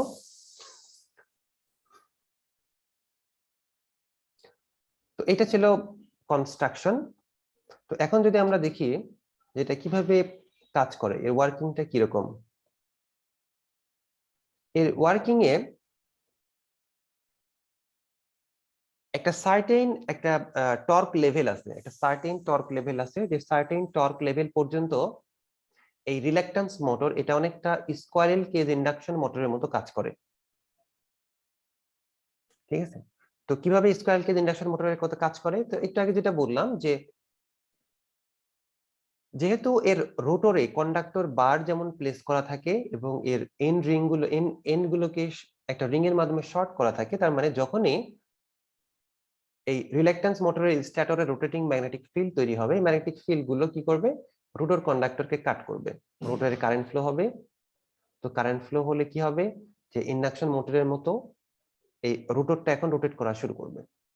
এখন রোটরে যখন রোটেশন আসবে তখন এখানে টর্ক ডেভেলপ হবে, ঠিক আছে? রোটরে এখন টর্ক ডেভেলপ হবে এবং এই টর্ক ডেভেলপমেন্ট যখন হবে, রোটরে যে রোটেশন পাবে, এই ক্ষেত্রে আমরা জানি যে এই ক্ষেত্রে রোটর স্পিডটা সিনক্রোনাস স্পিডের থেকে একটু কম হবে, রানিং কন্ডিশনে সিনক্রোনাস স্পিডের থেকে একটু কম হবে। তো যখনই স্পিড সিনক্রোনাস স্পিডের থেকে একটু কম হবে, এই অবস্থায় আরেকটা জিনিস ঘটবে, সেটা হচ্ছে যে এই রোটরে কিন্তু এই প্রজেক্টেড পোলগুলো কিন্তু আছে, ঠিক আছে? প্রজেক্টেড পোলগুলো কিন্তু আছে। তো এই প্রজেক্টেড পোল আর স্ট্যাটরে যে রোটেট করতেছে সেটা হচ্ছে একটা রেজাল্ট্যান্ট ম্যাগনেটিক ফিল্ড, যার নর্থ পোল আছে, সাউথ পোল আছে, ঠিক আছে? তো রিল্যাক্টেন্স মোটরে দুই রকমের টর্ক কাজ করে। একটা হচ্ছে ইন্ডাকশন টর্ক। ইন্ডাকশন টর্ক, এই ইন্ডাকশন টর্কের কারণে একটা রিল্যাক্টেন্স মোটর স্টার্ট নেয়, যেটা three phase induction, three phase square cage induction মোটরের যে প্রিন্সিপালে স্টার্ট নেয়, একইভাবে রিল্যাক্টেন্স মোটরও সেই প্রিন্সিপাল অনুযায়ী ইনিশিয়ালি রোটেশনটা পায়। তো এরপরে একটা পর্যায়ে স্পিড একটা পর্যায়ে যাওয়ার পরে যখনই এটা সিনক্রোনাস স্পিড থেকে স্লাইটলি স্লো ডাউন একটা স্পিডে থাকবে, এই অবস্থায় দেখা যায় এখন একটা টর্ক কাজ করে, সেটাকে আমরা বলি রিল্যাক্টেন্স টর্ক। তো রিল্যাক্টেন্স টর্ক মানে এরকম, সাপোজ এই যে এগুলোকে আমরা বলছি প্রজেক্টেড পোল বা রোটর পোল বা রোটর টিথ, আর এটা অন্য একটা ফিগার থেকে নেওয়া হয়েছে, যাই হোক তোমরা এগুলো হিসাব করো না, জাস্ট এখানে দেখো যে এই সিঙ্গেল ফেজ ইন্ডাকশন বা রিল্যাক্টেন্স মোটরের ক্ষেত্রে মনে করো যে কোন একটা মুহূর্তে, এটা ধরি আমরা নর্থ পোল, এটা আমরা ধরি সাউথ পোল। তো যখন রোটর স্পিডটা সিনক্রোনাস স্পিডের কাছাকাছি চলে যায়, এই অবস্থায় এটা আমরা ধরলাম স্ট্যাটরের স্পিড, স্ট্যাটরের যে ম্যাগনেটিক ফিল্ড সেটার স্পিড, তো সেটা সিনক্রোনাস স্পিডে ঘুরতেছে। আর রোটর স্পিড যেটা, সে রোটর স্পিড হচ্ছে এন। তো এন এই এনএস থেকে স্লাইটলি একটু পিছনে আছে, তাহলে এটাকে আমরা বলি যে নর্থ পোল। মানে কোন একটা সময় আমরা বললাম যে ম্যাগনেটিক ফিল্ডের অবস্থানটা হচ্ছে এটা নর্থ, এটা হচ্ছে সাউথ, রোটেটিং ম্যাগনেটিক ফিল্ডের অবস্থান। আর এই অবস্থায় রোটর স্পিডটা স্ট্যাটরের যে রোটেটিং ম্যাগনেটিক ফিল্ড সেটা থেকে স্লাইটলি লেস। তার মানে কি হবে, যে এই অবস্থায় এই যে নর্থ পোল এবং এখানে যে রোটর টিথ আছে, তো এই যে নর্থ পোল, এখান থেকে রোটর টিথের যে রিল্যাক্টেন্স এবং এখান থেকে এটার যে রিল্যাক্টেন্স, এই দুটা কিন্তু রিল্যাক্টেন্স আলাদা, এবং এটা হচ্ছে লো রিল্যাক্টেন্স পাথ, ঠিক আছে? মানে যখনই দুইটা খুব ক্লোজ স্পিডে যখন রোটেট করতে থাকবে, এই অবস্থায় একটা সময় দেখা যাচ্ছে যে এই রোটেটিং ম্যাগনেটিক ফিল্ডের নর্থ পোল থেকে যে ফ্লাক্স গুলো বের হচ্ছে, এই ফ্লাক্স গুলো এই রোটর টিথের ভেতর দিয়ে ফ্লো হয়ে সাউথ পোলে আসবে, ঠিক আছে?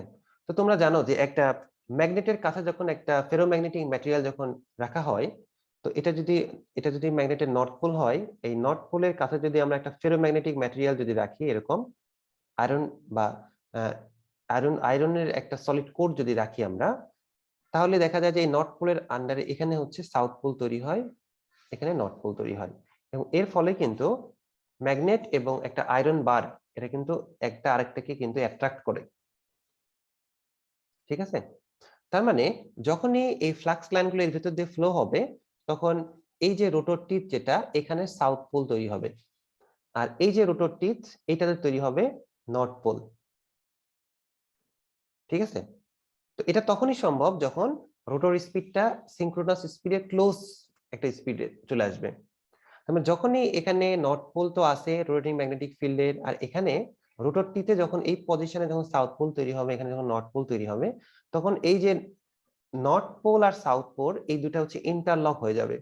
একইভাবে এই নর্থ পোল আর এই সাউথ পোল এই দুটো ইন্টারলক হয়ে যাবে। যখনই এই ইন্টারলকড হয়ে যাবে, এই অবস্থায় এই ইন্ডাকশন টর্ক যেটা ইন্ডাকশন টর্কটা জিরো হয়ে যাবে। ঠিক আছে, ইন্ডাকশন টর্কটা জিরো হয়ে যাবে। বাট ইন্ডাকশন টর্ক এক্ষেত্রে আর কোনো ইন্ডাকশন টর্কের কাজ নাই, কারণ যখনই এই লো রিল্যাকট্যান্সের রোটর টিথ এবং রিভলভিং ম্যাগনেটিক ফিল্ডের একটা পোল এটার সাথে যখন ইন্টারলক হয়ে যাবে, এই অবস্থায় অন্য কোনো টর্কের প্রয়োজন হবে না। কারণ ইন্টারলক হওয়া মানে এখন সিনক্রোনাসলি রোটেটিং ম্যাগনেটিক ফিল্ডের সাথেই রোটরটা রোটেট করতে থাকবে, কারণ এটা লক হয়ে গেছে। ঠিক আছে, এটাকে বলে ম্যাগনেটিক লকিং। তো যখনই এইভাবে ম্যাগনেটিক লকিংটা হয়ে যায়, এই অবস্থায় রোটর স্পিডটা সিনক্রোনাস স্পিডে পৌঁছে যায় এবং এটাকে আমরা বলি সিনক্রোনিজম। এবং এইভাবেই তখন রিল্যাকট্যান্স মোটরে রোটরটা রোটেট করতে থাকে। ঠিক আছে, তার মানে একটা রিল্যাকট্যান্স মোটরের ভেতরে দুই রকমের প্রিন্সিপালি কাজ করে। একটা হচ্ছে ইন্ডাকশন প্রিন্সিপাল যেটা কাজ করে সেটাও, আর একটা হচ্ছে যে ম্যাগনেটিজম। ম্যাগনেটিজম যে জিনিসটা বা ম্যাগনেটাইজেশন যেটা, মানে একটা ম্যাগনেটের সাহায্যে আরেকটা ম্যাগনেটিক ম্যাটেরিয়ালকে যে ম্যাগনেটাইজ করা হয়, এই দুইটা জিনিসই কাজ করে। তো ইনিশিয়ালি যে টর্কটা থাকে সেটা হচ্ছে ইন্ডাকশন টর্ক, এবং ইন্ডাকশন টর্কের ফলে রোটর স্পিড যখন সিনক্রোনাস স্পিডের কাছাকাছি চলে যায়, এই অবস্থায় সেখানে রিল্যাকট্যান্স টর্ক ডেভেলপ হয়, এবং রিল্যাকট্যান্স টর্ক ডেভেলপ হওয়ার ফলে একদম লো রিল্যাকট্যান্স পাথ এর ভেতর দিয়ে ম্যাগনেটিক ফ্লাক্স লাইনের ফ্লো হয়, এবং এটার ফলে ফেরোম্যাগনেটিক ম্যাটেরিয়ালের সেই রোটরটিতে সাউথ পোল তৈরি হয়, এবং তার যে অপোজিট রোটরটি আছে সেটাতে নর্থ পোল তৈরি হয়, এবং নর্থ সাউথ সাউথ নর্থ এই টোটাল চারটা পোলের ইন্টারলকিং হয়, এবং ইন্টারলকিং এর ফলে রিল্যাকট্যান্স মোটরের রোটর যেটা এটা সিনক্রোনিজমে চলে আসে এবং এটা সিনক্রোনাস স্পিডে রোটেট করতে থাকে। ঠিক আছে, তোমরা কি বুঝতে পারলা? কোনো সমস্যা আছে কারোর? স্যার এটা তো তাহলে অলমোস্ট সিনক্রোনাস মোটরের মতোই হয়ে গেল। হ্যাঁ, এটাকে বলা হয় যে single phase synchronous motor. But এটা আমরা নরমালি সিঙ্গেল ফেজ যে সমস্ত মোটর ইন্ডাকশন মোটর আছে সেগুলোর এক ধরনের ওয়ার্কিং, আর এটা হচ্ছে স্পেশাল মেশিন, এই কারণে এদেরকে বলা হয় স্পেশাল মেশিন বা স্পেশালি ডিজাইনড মেশিন। স্যার আমরা কোথায় ব্যবহার করি এগুলো? এগুলোর ব্যবহার আমি সঠিক বলতে পারলাম না, কারণ আমার এটা জানা নাই। এটা তোমরা ইন্টারনেট দেখলে একটু হয়তো পেতে পারো, কারণ এগুলা এগুলা বর্তমানে একদম সফিস্টিকেটেড যে সমস্ত টেকনোলজি সেগুলোতে এগুলো ইউজ করা হয়। বিশেষ করে আমি যতদূর জানি যে টেসলা যে সমস্ত মোটর ডেভেলপ করে, তো সেগুলোতে তারা এই সমস্ত মানে অ্যাডভান্সড মোটর এগুলো ইউজ করার চেষ্টা করতেছে। এই reluctance motor, switch reluctance motor, তারপরে আরো কিছু মোটর আছে যেমন synchronous switch reluctance motor, electrostatic motor, বিভিন্ন রকমের জিনিস আছে। তো এগুলো একদম সফিস্টিকেটেড কিছু অ্যাপ্লিকেশন আছে যে সমস্ত জায়গাতে এগুলো দরকার হয়, আর নতুন নতুন টেকনোলজি ডেভেলপের ক্ষেত্রে এগুলো কাজে লাগে। বাট নরমালি আমরা যে সমস্ত জিনিস ইউজ করি সেগুলোতে হয়তো এগুলো এটা হয়তো ইউজ করা হয় না। তবে ইউনিভার্সাল মোটর আমি যতদূর দেখলাম যে ব্লেন্ডারে হয়তো ইউজ করা হয়, এরকম টাইপের হোম অ্যাপ্লায়েন্স যেগুলো আছে সেগুলোতে ইউনিভার্সাল মোটরটা ইউজ করা হয়। যেগুলোতে ইনিশিয়ালি টর্কটা অনেক বেশি প্রয়োজন হয় সেগুলোতে ইউনিভার্সাল মোটরটা ইউজ করা হয়। আচ্ছা, আমরা আরেকটু সামনে যাই। আর আর দুইটা টপিকস আছে, কিন্তু এর মধ্যে আমি একটা টপিক এটা কভার করতে পারবো না, সেটা হচ্ছে যে ইলেকট্রোস্ট্যাটিক মোটর। এটার আমি কোথা থেকে পড়াবো তোমাদের সেই জিনিসটা আমি খুঁজে পাইনি। যথেষ্ট ঘাটাঘাটি করছি অনলাইনে, ইন্টারনেট, ইউটিউব সব জায়গাতে, কিন্তু তেমন কিছু পাইনি। এই কারণে তোমরা যদি কেউ পাও, কোনো জায়গা থেকে কোনো রিসোর্স পাও, সেক্ষেত্রে তোমরা আমার সাথে শেয়ার করো, অথবা নিজেরা পড়ে নিও। যদি জানার জন্য পড়তে চাও সেক্ষেত্রে পড়ে নিতে পারো।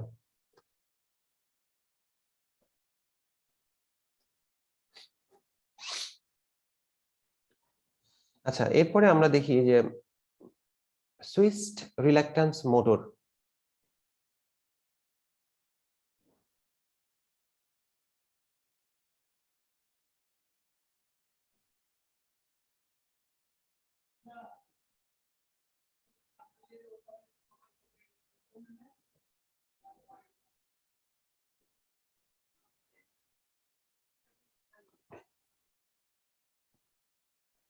তো সুইচড রিল্যাক্ট্যান্স মোটর এটা হচ্ছে অনেকটা ভ্যারিয়েবল রিল্যাক্ট্যান্স স্টেপার মোটরের মতোই, ঠিক আছে? সুইচড রিল্যাক্ট্যান্স মোটর যেটা, এটা অনেকটা ভ্যারিয়েবল রিল্যাক্ট্যান্স স্টেপার মোটরের মতোই। তো আমরা ভ্যারিয়েবল রিল্যাক্ট্যান্স স্টেপার মোটরের রোটর কনস্ট্রাকশন যেরকম ছিল, তো এটার ক্ষেত্রেও রোটরের কনস্ট্রাকশনটা একই রকম। ভ্যারিয়েবল রিল্যাক্ট্যান্স স্টেপার মোটরের যে স্ট্যাটর কনস্ট্রাকশনটা ছিল, সেখানে আমরা দেখছিলাম যে সেখানে কিছু উইন্ডিং ব্যবহার করা হয়, এবং অপোজিটলি কানেক্টেড উইন্ডিং গুলোকে সিরিজে কানেকশন দেওয়া হয়, এবং এটার ফলে একটা দিয়ে কারেন্ট যদি এন্টার করে আরেকটা দিয়ে কারেন্টটা বের হয়ে আসে। তো একটা দিয়ে কারেন্ট যদি এন্টার করে তাহলে সেটাতে যে পোল তৈরি হয়, আরেকটা দিয়ে যদি কারেন্ট বের হয়ে আসে তাহলে সেটাতে অপোজিট পোল তৈরি হয়। মানে এভাবে পোল পেয়ার তৈরি করা হয়। তো যখনই আমরা দুইটা উইন্ডিং কে সিরিজ কানেক্ট করি, তখন আমরা বলি যে একটা ফেজ তৈরি করলাম আমরা। দুইটা উইন্ডিং কে যখন আমরা সিরিজে কানেক্ট করি, তখন আমরা বলি যে এখানে একটা ফেজ তৈরি হয়েছে, ঠিক আছে? জি। আচ্ছা, তো এই ক্ষেত্রে তাহলে আচ্ছা, তো এই ক্ষেত্রে কিছু জিনিস, সেটা হচ্ছে যে এই সুইচড রিল্যাক্ট্যান্স মোটর, এটার কিছু স্পেসিফিক কনস্ট্রাকশন আছে। যেমন এর স্ট্যাটরে 6টা বা 8টা পোল তৈরি করা হয়। 6টা বা 8টা পোল তৈরি করতে 3টা বা 4টা ফেজ তৈরি করতে হয়। 8টা পোলের জন্য 4টা ফেজ, 6টা পোলের জন্য 3টা ফেজ তৈরি করতে হয়। মানে দুইটা পোলকে ইন্টারনালি সিরিজ কানেকশনের মাধ্যমে আমরা বলি যে ফেজ তৈরি করলাম, ঠিক আছে? তো এটা হচ্ছে স্ট্যাটরের পোল কনস্ট্রাকশন, 6টা বা 8টা। আর রোটরের ক্ষেত্রে যে পোল তৈরি করা হয় এগুলোকে স্যালিয়েন্ট পোল বলা হয়। যেমন এই যে স্ট্যাটরের ক্ষেত্রে আমরা দেখতেছি যে এর ইনার সারফেস থেকে প্রজেক্টেড পোল তৈরি করা হয়েছে, আর রোটরের ক্ষেত্রে আমরা দেখতেছি যে এর আউটার সারফেস থেকে প্রজেক্টেড পোল তৈরি করা হচ্ছে। তো এরকম পোল কনস্ট্রাকশনকে আমরা বলি যে স্যালিয়েন্ট পোল কনস্ট্রাকশন। তোমাদের হয়তো সিনক্রোনাস মোটর যখন স্যার পড়াইছে তখন হয়তো বলছিল যে পোল কনস্ট্রাকশনটা দুই রকমের হয়, একটা হচ্ছে স্যালিয়েন্ট আর একটা হচ্ছে সিলিন্ড্রিক্যাল। তো যাই হোক, ওইদিকে আমরা যাচ্ছি না। তো এই কনস্ট্রাকশন যেটা, এটাকে আমরা বলি স্যালিয়েন্ট পোল কনস্ট্রাকশন। তো এই ক্ষেত্রে যে রোটর যেটা আমরা ফর্ম করি, এই রোটরটা এটা অনেকটা ভ্যারিয়েবল রিল্যাক্ট্যান্স স্টেপার মোটরের মতোই। এখানে কোনো উইন্ডিং ইউজ করা হয় না, অথবা কোনো ম্যাগনেটও ইউজ করা হয় না, ঠিক আছে? তো এখানে জাস্ট একটা ফেরোম্যাগনেটিক ম্যাটেরিয়াল ইউজ করা হয়। তো এই ফেরোম্যাগনেটিক ম্যাটেরিয়াল এটাতে অ্যাভেলেবল, এবং এটাতে যেহেতু কোনো উইন্ডিং প্লেস করতে হয় না বা ম্যাগনেট প্লেস করতে হয় না, সুতরাং এ ধরনের মোটরের কস্ট যেটা, মানে কনস্ট্রাকশনাল কস্ট যেটা, এটা অনেক কমে যায়। জাস্ট এটা ফেরোম্যাগনেটিক ম্যাটেরিয়াল ইউজ করলেই হয়, এবং এটা কনস্ট্রাকশনটা অনেক রোবাস্ট। এখানে যে উইন্ডিং প্লেস করো তাহলে সেক্ষেত্রে সেটা রোবাস্টনেসটা কমে যায়। বাট যদি আমরা শুধুমাত্র একটা ল্যামিনেটেড আয়রন অথবা স্টিল রোটর যদি আমরা ব্যবহার করি, তো সেক্ষেত্রে এটা রোবাস্টনেসটা বেড়ে যায়, ঠিক আছে? তো এটা ছিল বেসিক কনস্ট্রাকশন। এটা দেখে মনে হচ্ছে যে এটা অনেকটা কিন্তু এই যে আমাদের ভেরিয়েবল রিল্যাকট্যান্স স্টেপার মোটর এটার মতোই, তবে এখানে কিছু পার্থক্য আছে এরকম যে তাহলে এটাকে কেন আমরা ভেরিয়েবল রিল্যাকট্যান্স মোটর কেন বলতেছি না, এটা কেন সুইচড রিল্যাকট্যান্স বলা হচ্ছে? তো ভেরিয়েবল রিল্যাকট্যান্স মোটর, এটার ভেরিয়েবল রিল্যাকট্যান্স নামটা আসছে যে রোটরের কনস্ট্রাকশনের উপর বেস করে, যে রোটরের যে কনস্ট্রাকশন সেটা হচ্ছে ফেরোম্যাগনেটিক ম্যাটেরিয়াল ইউজ করি, এবং এর দেখা যাচ্ছে রোটরের বিভিন্ন পয়েন্টের কিন্তু রিল্যাকট্যান্সটা ভ্যারি করে। যেমন রোটর টিতে এক ধরনের রিল্যাকট্যান্স, তার রোটর টিথের এক সাইডে এক ধরনের রিল্যাকট্যান্স, রোটর টিথ থেকে যত আমরা দূরে সরে যাব রিল্যাকট্যান্স তত বাড়তে থাকবে। তো এভাবেই ভেরিয়েবল রিল্যাকট্যান্স টার্মটা আসছে। আর সুইচড রিল্যাকট্যান্স, তো এখানে রিল্যাকট্যান্স তো আছেই, বাট সুইচড বলা হচ্ছে এই কারণে যে আমরা এর যে স্ট্যাটর উইন্ডিং কে কিভাবে অ্যাক্টিভেট করতেছি, এর স্ট্যাটর উইন্ডিং কে আমরা কিভাবে অ্যাক্টিভেট করতেছি সেটার উপর বেস করেই একে বলা হচ্ছে যে সুইচড রিল্যাকট্যান্স। মতো সুইচড টার্মটা এটা অ্যাসোসিয়েটেড উইথ স্ট্যাটর অ্যাক্টিভেশন, মানে স্ট্যাটরের যে ফেজ গুলো আছে সেগুলোকে আমরা কিভাবে অ্যাক্টিভেট করতেছি, এবং এটাকে সুইচিং এর মাধ্যমে অ্যাক্টিভেট করা হয়, এবং এক্ষেত্রে ইলেকট্রনিক সুইচিং সিস্টেম ব্যবহার করা হয়। ঠিক আছে, তো এই কারণে আমরা এটাকে বলতেছি যে সুইচড রিল্যাকট্যান্স মোটর। দুইটার কাজ কিন্তু অলমোস্ট একই রকম, তবে এখানে আরেকটা মেজর ডিফারেন্স আছে এরকম যে স্টেপার মোটর, এক্ষেত্রে কিন্তু আমরা স্টেপার মোটর যে যে কয় রকমেরই হোক না কেন প্রত্যেকটাতেই কিন্তু আমরা ডিসক্রিট যে রোটেশন সেইটা পাই, মানে স্টেপ ওয়াইজ রোটেশন পাই, একটা step, second step, third step, এভাবে আমরা পাই। এবং এই সমস্ত ক্ষেত্রেই কিন্তু আমরা এই স্টেপার মোটরগুলোকে ব্যবহার করি যে সমস্ত ক্ষেত্রে আমাদের এরকম প্রিসাইজ একটা স্টেপ দরকার, তো সেই সমস্ত জায়গাতে আমরা স্টেপার মোটরকে ব্যবহার করি। যেমন এত অ্যাঙ্গেল দরকার ডিসপ্লেসমেন্ট, আমরা স্টেপার মোটর ব্যবহার করি। বাট এই সুইচড রিল্যাকট্যান্স মোটর, এটা কিন্তু স্টেপার মোটরের মতো কিন্তু এরকম স্টেপ স্টেপ আকারে রোটেশনটা দেয় না, এটা হচ্ছে কন্টিনিউয়াস রোটেশন আমরা পাই এটা থেকে। ঠিক আছে, তো এটা হচ্ছে এই দুইটা জিনিসের মধ্যে একটু কিছু পার্থক্য। তো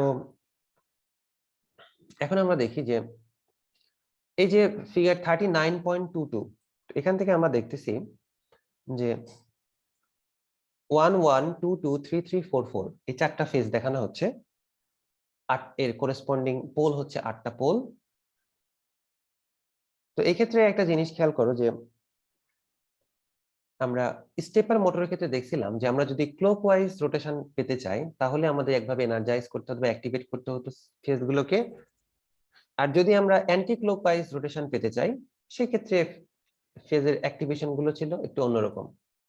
তো এই ক্ষেত্রে আমরা যদি ধরে নিই যে ইনিশিয়ালি 1 এবং 1 এই ফেজটাকে আমরা এনার্জাইজ করছি 1 1, তার মানে এই অবস্থায় রোটরের পজিশন হচ্ছে এটা যা দেখানো হচ্ছে সেটাই।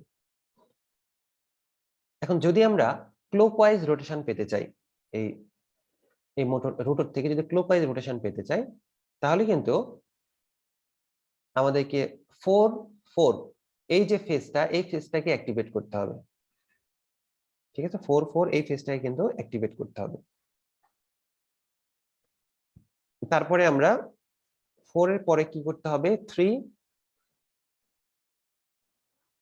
তারপরে 2, তারপরে আবার 1।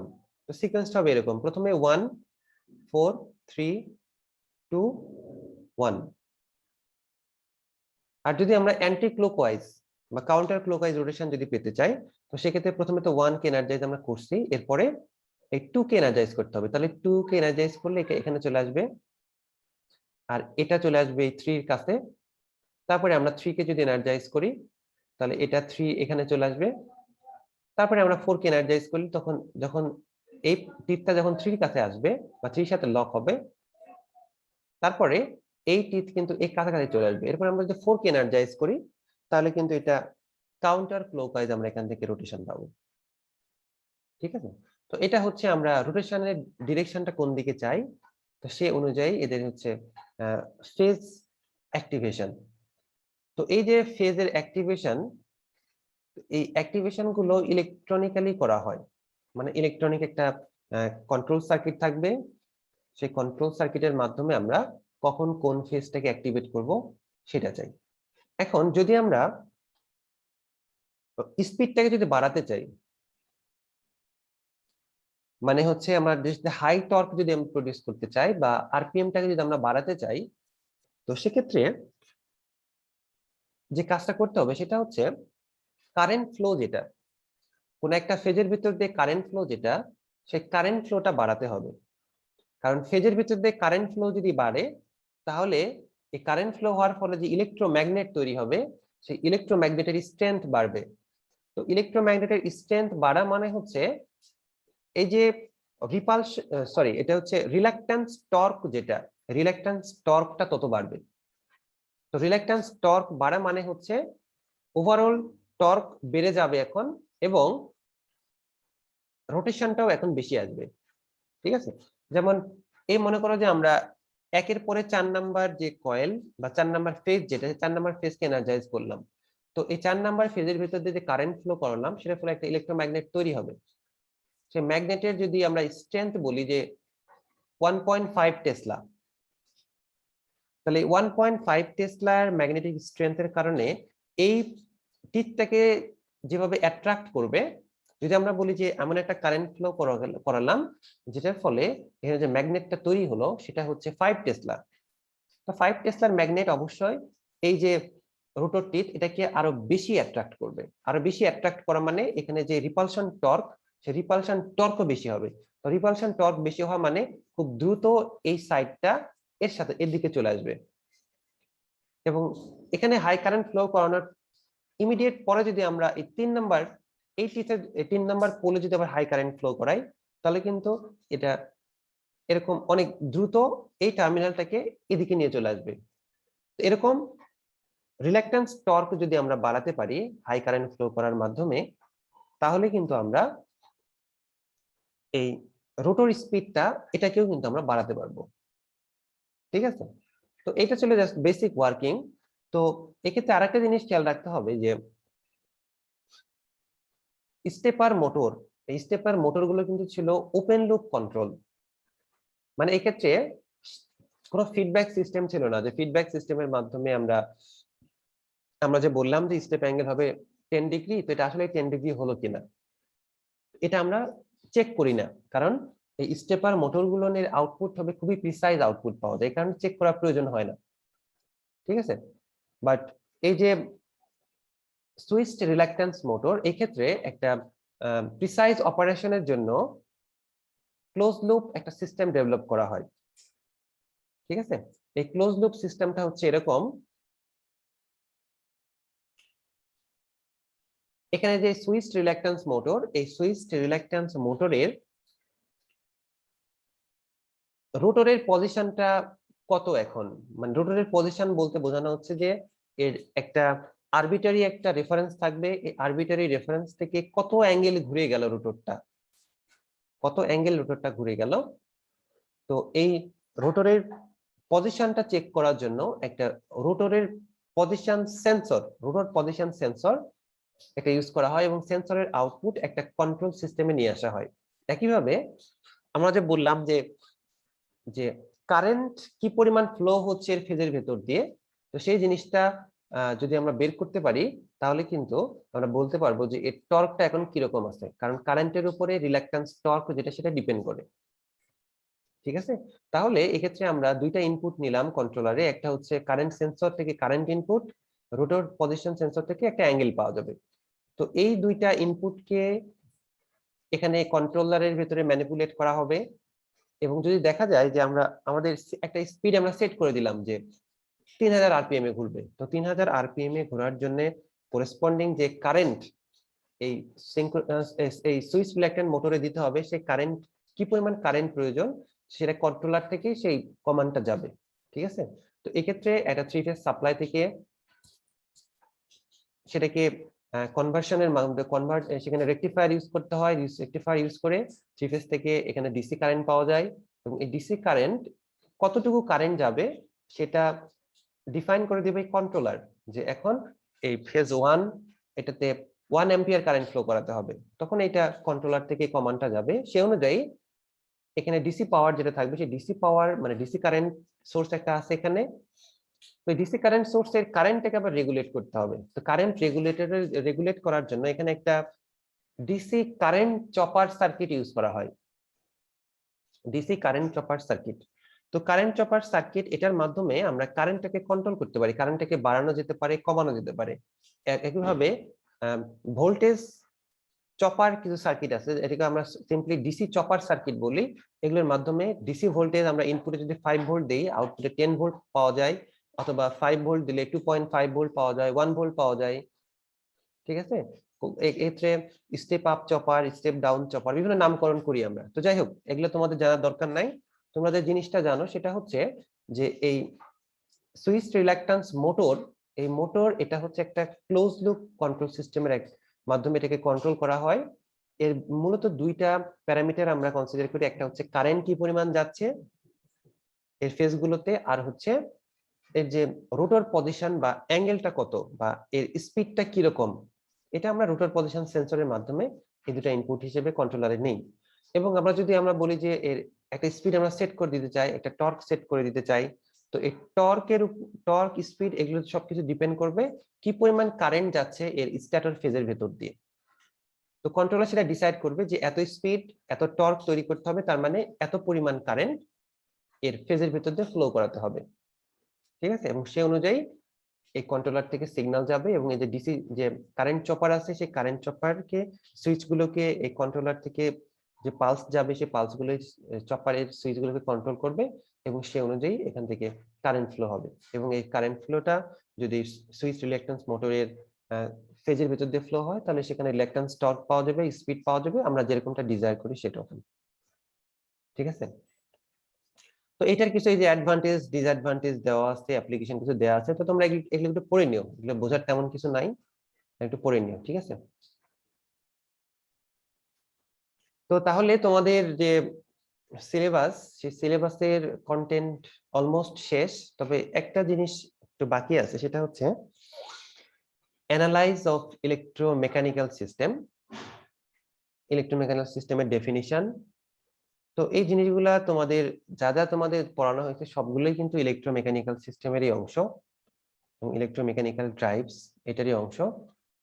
তো এছাড়াও যদি আমি ইলেকট্রোমেকানিক্যাল সিস্টেমের অ্যানালাইজ এটার উপরে, এই টপিকের উপরে যদি কোনো কন্টেন্ট যদি পাই, তাহলে আমি সিআর এর মাধ্যমে তোমাদের কাছে আমি পাঠাবো। ঠিক আছে, তোমরা একটু নিজ দায়িত্বে পড়ে নিও, আর যদি কোনো সমস্যা হয় তাহলে তো আমি আসি।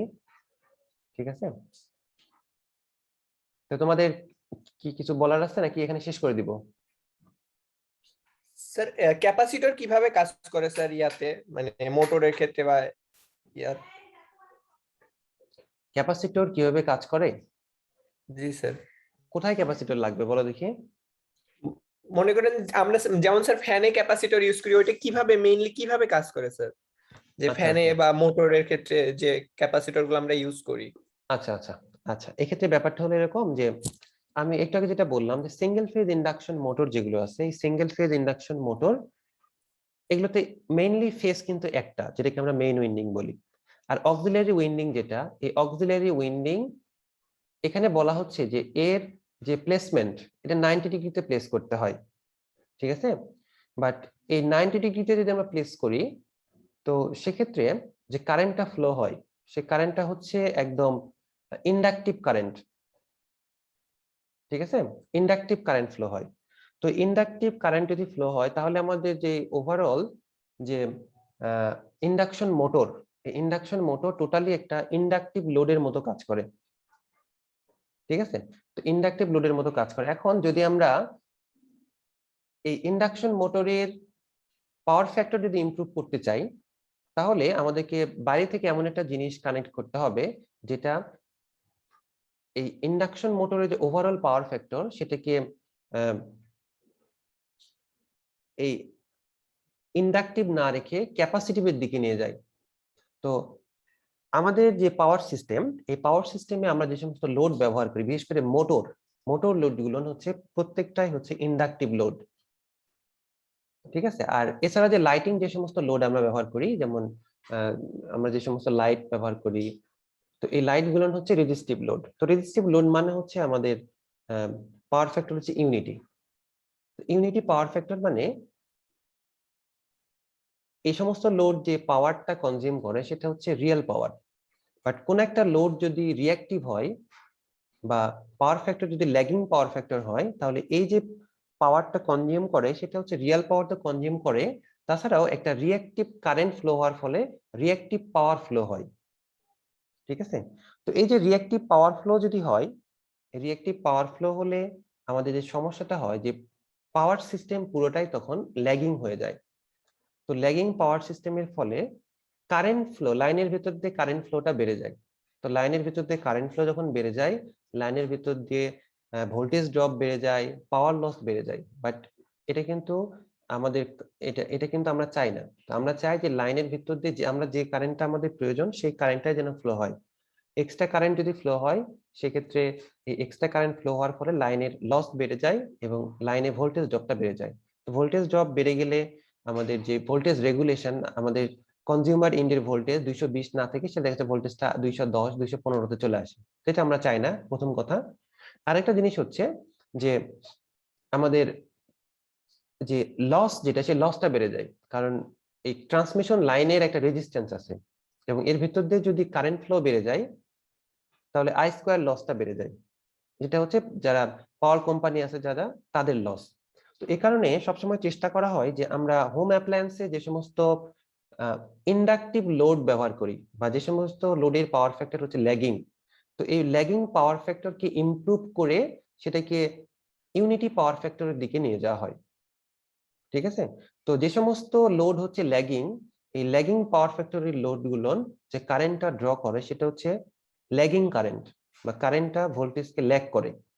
তার মানে এটাকে কম্পেনসেট যদি আমরা করতে চাই, এটাকে কম্পেনসেট করতে গেলে আমাদের একটা লিডিং পাওয়ার ফ্যাক্টরের একটা ডিভাইস কানেক্ট করতে হয়। তো আমাদের ক্যাপাসিটর যেটা, এই ক্যাপাসিটরটা হচ্ছে লিডিং পাওয়ার ফ্যাক্টরের একটা ইলেকট্রিক্যাল কম্পোনেন্ট। ঠিক আছে, এই কারণে আমরা ইন্ডাকটিভ যে সমস্ত লোড আছে এগুলোর সাথে যখন আমরা ক্যাপাসিটর যখন কানেক্ট করি, তো এই ক্যাপাসিটর কানেক্ট করার ফলে আমাদের ওভারঅল যে লোড, এই ওভারঅল লোডটা আমাদের ইউনিটি পাওয়ার ফ্যাক্টরের দিকে চলে আসে বা এই ল্যাগিং যে টেন্ডেন্সি, ল্যাগিং টেন্ডেন্সিটা কিন্তু কমে যেতে থাকে। এর ফলে আমাদের লাইনের কারেন্ট ফ্লো যেটা, সেটা ক্যাপাসিটর যদি আমরা ইউজ না করতাম, তো এটার ফলে যে বেশি কারেন্ট ফ্লো হতো সেটাকে মিনিমাইজ করে, একই সাথে লাইনের যে লস যেটা, সেই লসটা মিনিমাইজ হয়, একইভাবে ভোল্টেজ ড্রপ এটাও মিনিমাইজ হয়। তো এটা হচ্ছে ক্যাপাসিটর ইউজ করার একটা উদ্দেশ্য। আরেকটা উদ্দেশ্য হচ্ছে যে একটু আগে যেটা বললাম আমি, যে দুইটা ফেজ আমাদের ক্রিয়েট করতে হবে। দুইটা ফেজ, একটা হচ্ছে মেইন উইন্ডিং এর ভিতর দিয়ে কারেন্ট ফ্লো হলে সেখানে একটা ফেজ আমরা পাচ্ছি, আরেকটা ফেজ ক্রিয়েট করার জন্য।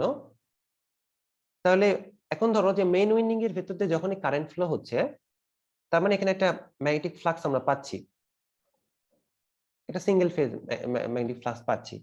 এখন আরেকটা উইন্ডিং এর ভিতর দিয়ে কারেন্ট ফ্লো হচ্ছে। এখন এই উইন্ডিং কে যদি আমরা 90 ডিগ্রিতে প্লেস যদি না করি, বাট আমরা এমন একটা কম্বিনেশন করলাম এবং এই কম্বিনেশনে সেই যেটা যেটা করলাম আমরা, যে সেখানে আমরা এমন একটা ব্যবস্থা করলাম যেটার মাধ্যমে আমরা কারেন্ট ফ্লোটাকে 90 ডিগ্রি করতে পারি। ঠিক আছে, নরমালি আমরা একটা উইন্ডিং ব্যবহার করলাম, সেখানে কোনো ওরিয়েন্টেশন রাখলাম না, যে 90 ডিগ্রিতে প্লেস করলাম না। তাহলে মেইন উইন্ডিং এর ভেতর দিয়ে যে কারেন্ট ফ্লো হচ্ছে সেটা একটা ডিরেকশনে আছে, আর আরেকটা উইন্ডিং এর ভেতর দিয়ে আমাদের কারেন্ট ফ্লো করাতে হবে, সেটা অবশ্যই 90 ডিগ্রিতে, সেটার কারেন্ট ফ্লো যেটা সেটা অবশ্যই 90 ডিগ্রিতে থাকতে হবে। ঠিক আছে, তো এটার জন্য যেটা করা হয় যে সেই উইন্ডিং এর সাথে আমরা একটা ক্যাপাসিটর অ্যাড করে দিই। তো ক্যাপাসিটর অ্যাড করার ফলে এই যে টোটাল যে ব্রাঞ্চ উইন্ডিং এবং হচ্ছে উইন্ডিং বলতে কি সেখানে ওয়্যার ইউজ করা হয়, এবং তার সাথে একটা ক্যাপাসিটর যদি আমরা বসাই দিই, তাহলে কি হবে যে এখন এই ক্যাপাসিটর ব্রাঞ্চের ভেতর দিয়ে যে কারেন্টটা ফ্লো হবে, সেই কারেন্টটা আমরা ক্যাপাসিটরের একটা ক্যারেক্টারিস্টিক্স হচ্ছে এরকম যে ক্যাপাসিটরের ভোল্টেজ এবং কারেন্টের রিলেশনশিপ এরকম যে ক্যাপাসিটরের ভোল্টেজ যেটা, এর থেকে কারেন্ট 90 ডিগ্রিতে লিড করে, 90 ডিগ্রিতে লিড করে। ঠিক আছে, কারেন্ট 90 ডিগ্রিতে লিড করবে। তো কারেন্ট যদি 90 ডিগ্রিতে লিড করে, তার মানে দুইটা উইন্ডিং আছে আমাদের, একটার ভেতর দিয়ে ডিরেক্ট কারেন্ট ফ্লো হচ্ছে, সেখানে ফ্লাক্স তৈরি হলো। আরেকটা আমরা ব্রাঞ্চ নিলাম, সেই ব্রাঞ্চে একটা ক্যাপাসিটর বসাই দিলাম। ক্যাপাসিটর বসানোর ফলে এর ভিতর দিয়ে যে কারেন্টটা ফ্লো হচ্ছে সেটা কিন্তু 90 ডিগ্রিতে কিন্তু এখন কি হচ্ছে, লিডিং এ আছে। তার মানে আমরা যদি ধরি যে যে মেইন উইন্ডিং এর ভিতর দিয়ে যে কারেন্ট ফ্লো হওয়ার ফলে যে ফ্লাক্স তৈরি হবে এবং ক্যাপাসিটর যে ব্রাঞ্চে আছে সেই ব্রাঞ্চের ভিতর দিয়ে কারেন্ট ফ্লো হওয়ার ফলে যে ফ্লাক্সটা পাওয়া যাবে, এই দুইটা ফ্লাক্সের মধ্যে কিন্তু একটা একটা ফেজ অ্যাঙ্গেল থাকবে এবং সেটা হচ্ছে কিন্তু 90 ডিগ্রি। এটা কি বুঝতে পারলা? জি স্যার। হ্যাঁ, তাহলে এই ক্ষেত্রে যে কেসটা ঘটবে যে মেইন উইন্ডিং এ যে ফ্লাক্স কারেন্ট ফ্লো হওয়ার ফলে যে ফ্লাক্সটা পাচ্ছি সেটা যে ডিরেকশনে থাকবে এবং যে ব্রাঞ্চে আমরা ক্যাপাসিটর ব্যবহার করলাম সেই ক্যাপাসিটিভ ব্রাঞ্চে যে কারেন্ট ফ্লো হচ্ছে সেটার ফলে দেখা যাচ্ছে যে যে ফ্লাক্স তৈরি হবে সেই ফ্লাক্সটা কিন্তু 90 ডিগ্রি অ্যাপার্টে থাকবে। এটা কম্পারিজন কার সাথে করতে হবে? আমাদের ভোল্টেজ রেফারেন্সের সাথে। ঠিক আছে, ভোল্টেজ রেফারেন্সের সাথে যদি আমরা কম্পেয়ার করি তাহলে মেইন উইন্ডিং এ কারেন্ট ফ্লো হওয়ার ফলে যে আমরা ফ্লাক্স পাবো সেই ফ্লাক্সকে যদি আমরা বলি যে এক্স অ্যাক্সিস বরাবর ফ্লাক্সটা আছে, তাহলে ক্যাপাসিটিভ ব্রাঞ্চের যে কারেন্ট ফ্লো হবে সেটার ফলে যে কারেন্টটা ফ্লো হবে সেই কারেন্টটাই তো 90 ডিগ্রি ল্যাগিং এ লিডিং এ থাকবে। তো সেই ব্রাঞ্চের কারেন্ট যদি 90 ডিগ্রি লিডিং এ থাকে তার মানে আমরা জানি যে কারেন্ট এবং ফ্লাক্স এই দুটো হচ্ছে সেম ফেজে থাকে। কারেন্ট এবং ফ্লাক্স এই দুটো হচ্ছে সেম ফেজে থাকবে। তার মানে কারেন্ট যদি 90 ডিগ্রি লিডিং এ থাকে তাহলে অক্সিলারি ব্রাঞ্চ যেটা সেই অক্সিলারি ব্রাঞ্চের ফ্লাক্স যেটা সেটাও 90 ডিগ্রি লিডিং এ থাকবে। তার মানে এক্ষেত্রে কিন্তু আমরা স্পেশাল অ্যারেঞ্জমেন্ট না করেও শুধুমাত্র একটা ব্রাঞ্চে একটা ক্যাপাসিটর যদি অ্যাড করে দেই তাহলে কিন্তু সেটা অটোমেটিক্যালি মেইন ফিল্ডের যে ফ্লাক্স এবং অক্সিলারি ব্রাঞ্চে ক্যাপাসিটর অ্যাড করার ফলে সেখানে যে ফ্লাক্সটা তৈরি হচ্ছে এই দুইটা ফ্লাক্স কিন্তু ওরিয়েন্টেশন কিন্তু 90 ডিগ্রিতে হয়ে যাবে। ঠিক আছে, এই 90 ডিগ্রি ওরিয়েন্টেশনের জন্য কিন্তু আমরা অক্সিলারিতে একটা ক্যাপাসিটর ইউজ করি এবং এই ক্যাপাসিটর ইউজ করার কারণে যেটা হয় যে আমাদের টু ফেজ সিস্টেমটা কিন্তু তৈরি হয়ে যায়। তো যখনই টু ফেজ সিস্টেম তৈরি হয়ে যায় তখনই সেখানে রোটেটিং ম্যাগনেটিক ফিল্ড তৈরি হয় এবং এই জন্য আমরা এই যে ইন্ডাকশন মোটর বা এই সিঙ্গেল ফেজ মোটর এটা কিন্তু সেলফ স্টার্ট নিতে পারে। ঠিক আছে, তো মূলত কাজ হচ্ছে এটাই যে টু ফেজ তৈরি করা, এটার জন্য আমরা ক্যাপাসিটরটাকে ইউজ করি। মূলত এই টু ফেজ তৈরি করার সম্ভবত দুইটা উপায় আছে, একটা হচ্ছে ক্যাপাসিটর ইউজ করে টু ফেজ তৈরি করা যায়, আরেকটা হচ্ছে স্প্লিট ফেজের মাধ্যমে। তো স্প্লিট ফেজ যেটা এটা হলো আমি প্রথমে যেটা বলছিলাম যে দুটা উইন্ডিং ইউজ করবে, একটা অক্সিলারি উইন্ডিং আর আরেকটা হচ্ছে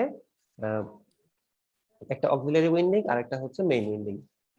ঠিক আছে, এইভাবে আমরা ক্যাপাসিটরের মাধ্যমে টু ফেজ তৈরি করে এবং ক্যাপাসিটর স্টার্ট ইন্ডাকশন মোটর আমরা ডিজাইন করতে পারি।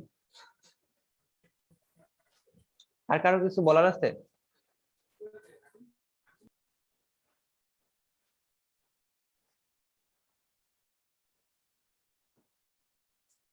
আচ্ছা, যদি কারো কিছু বলার না থাকে তাহলে আমি এখানে শেষ করি।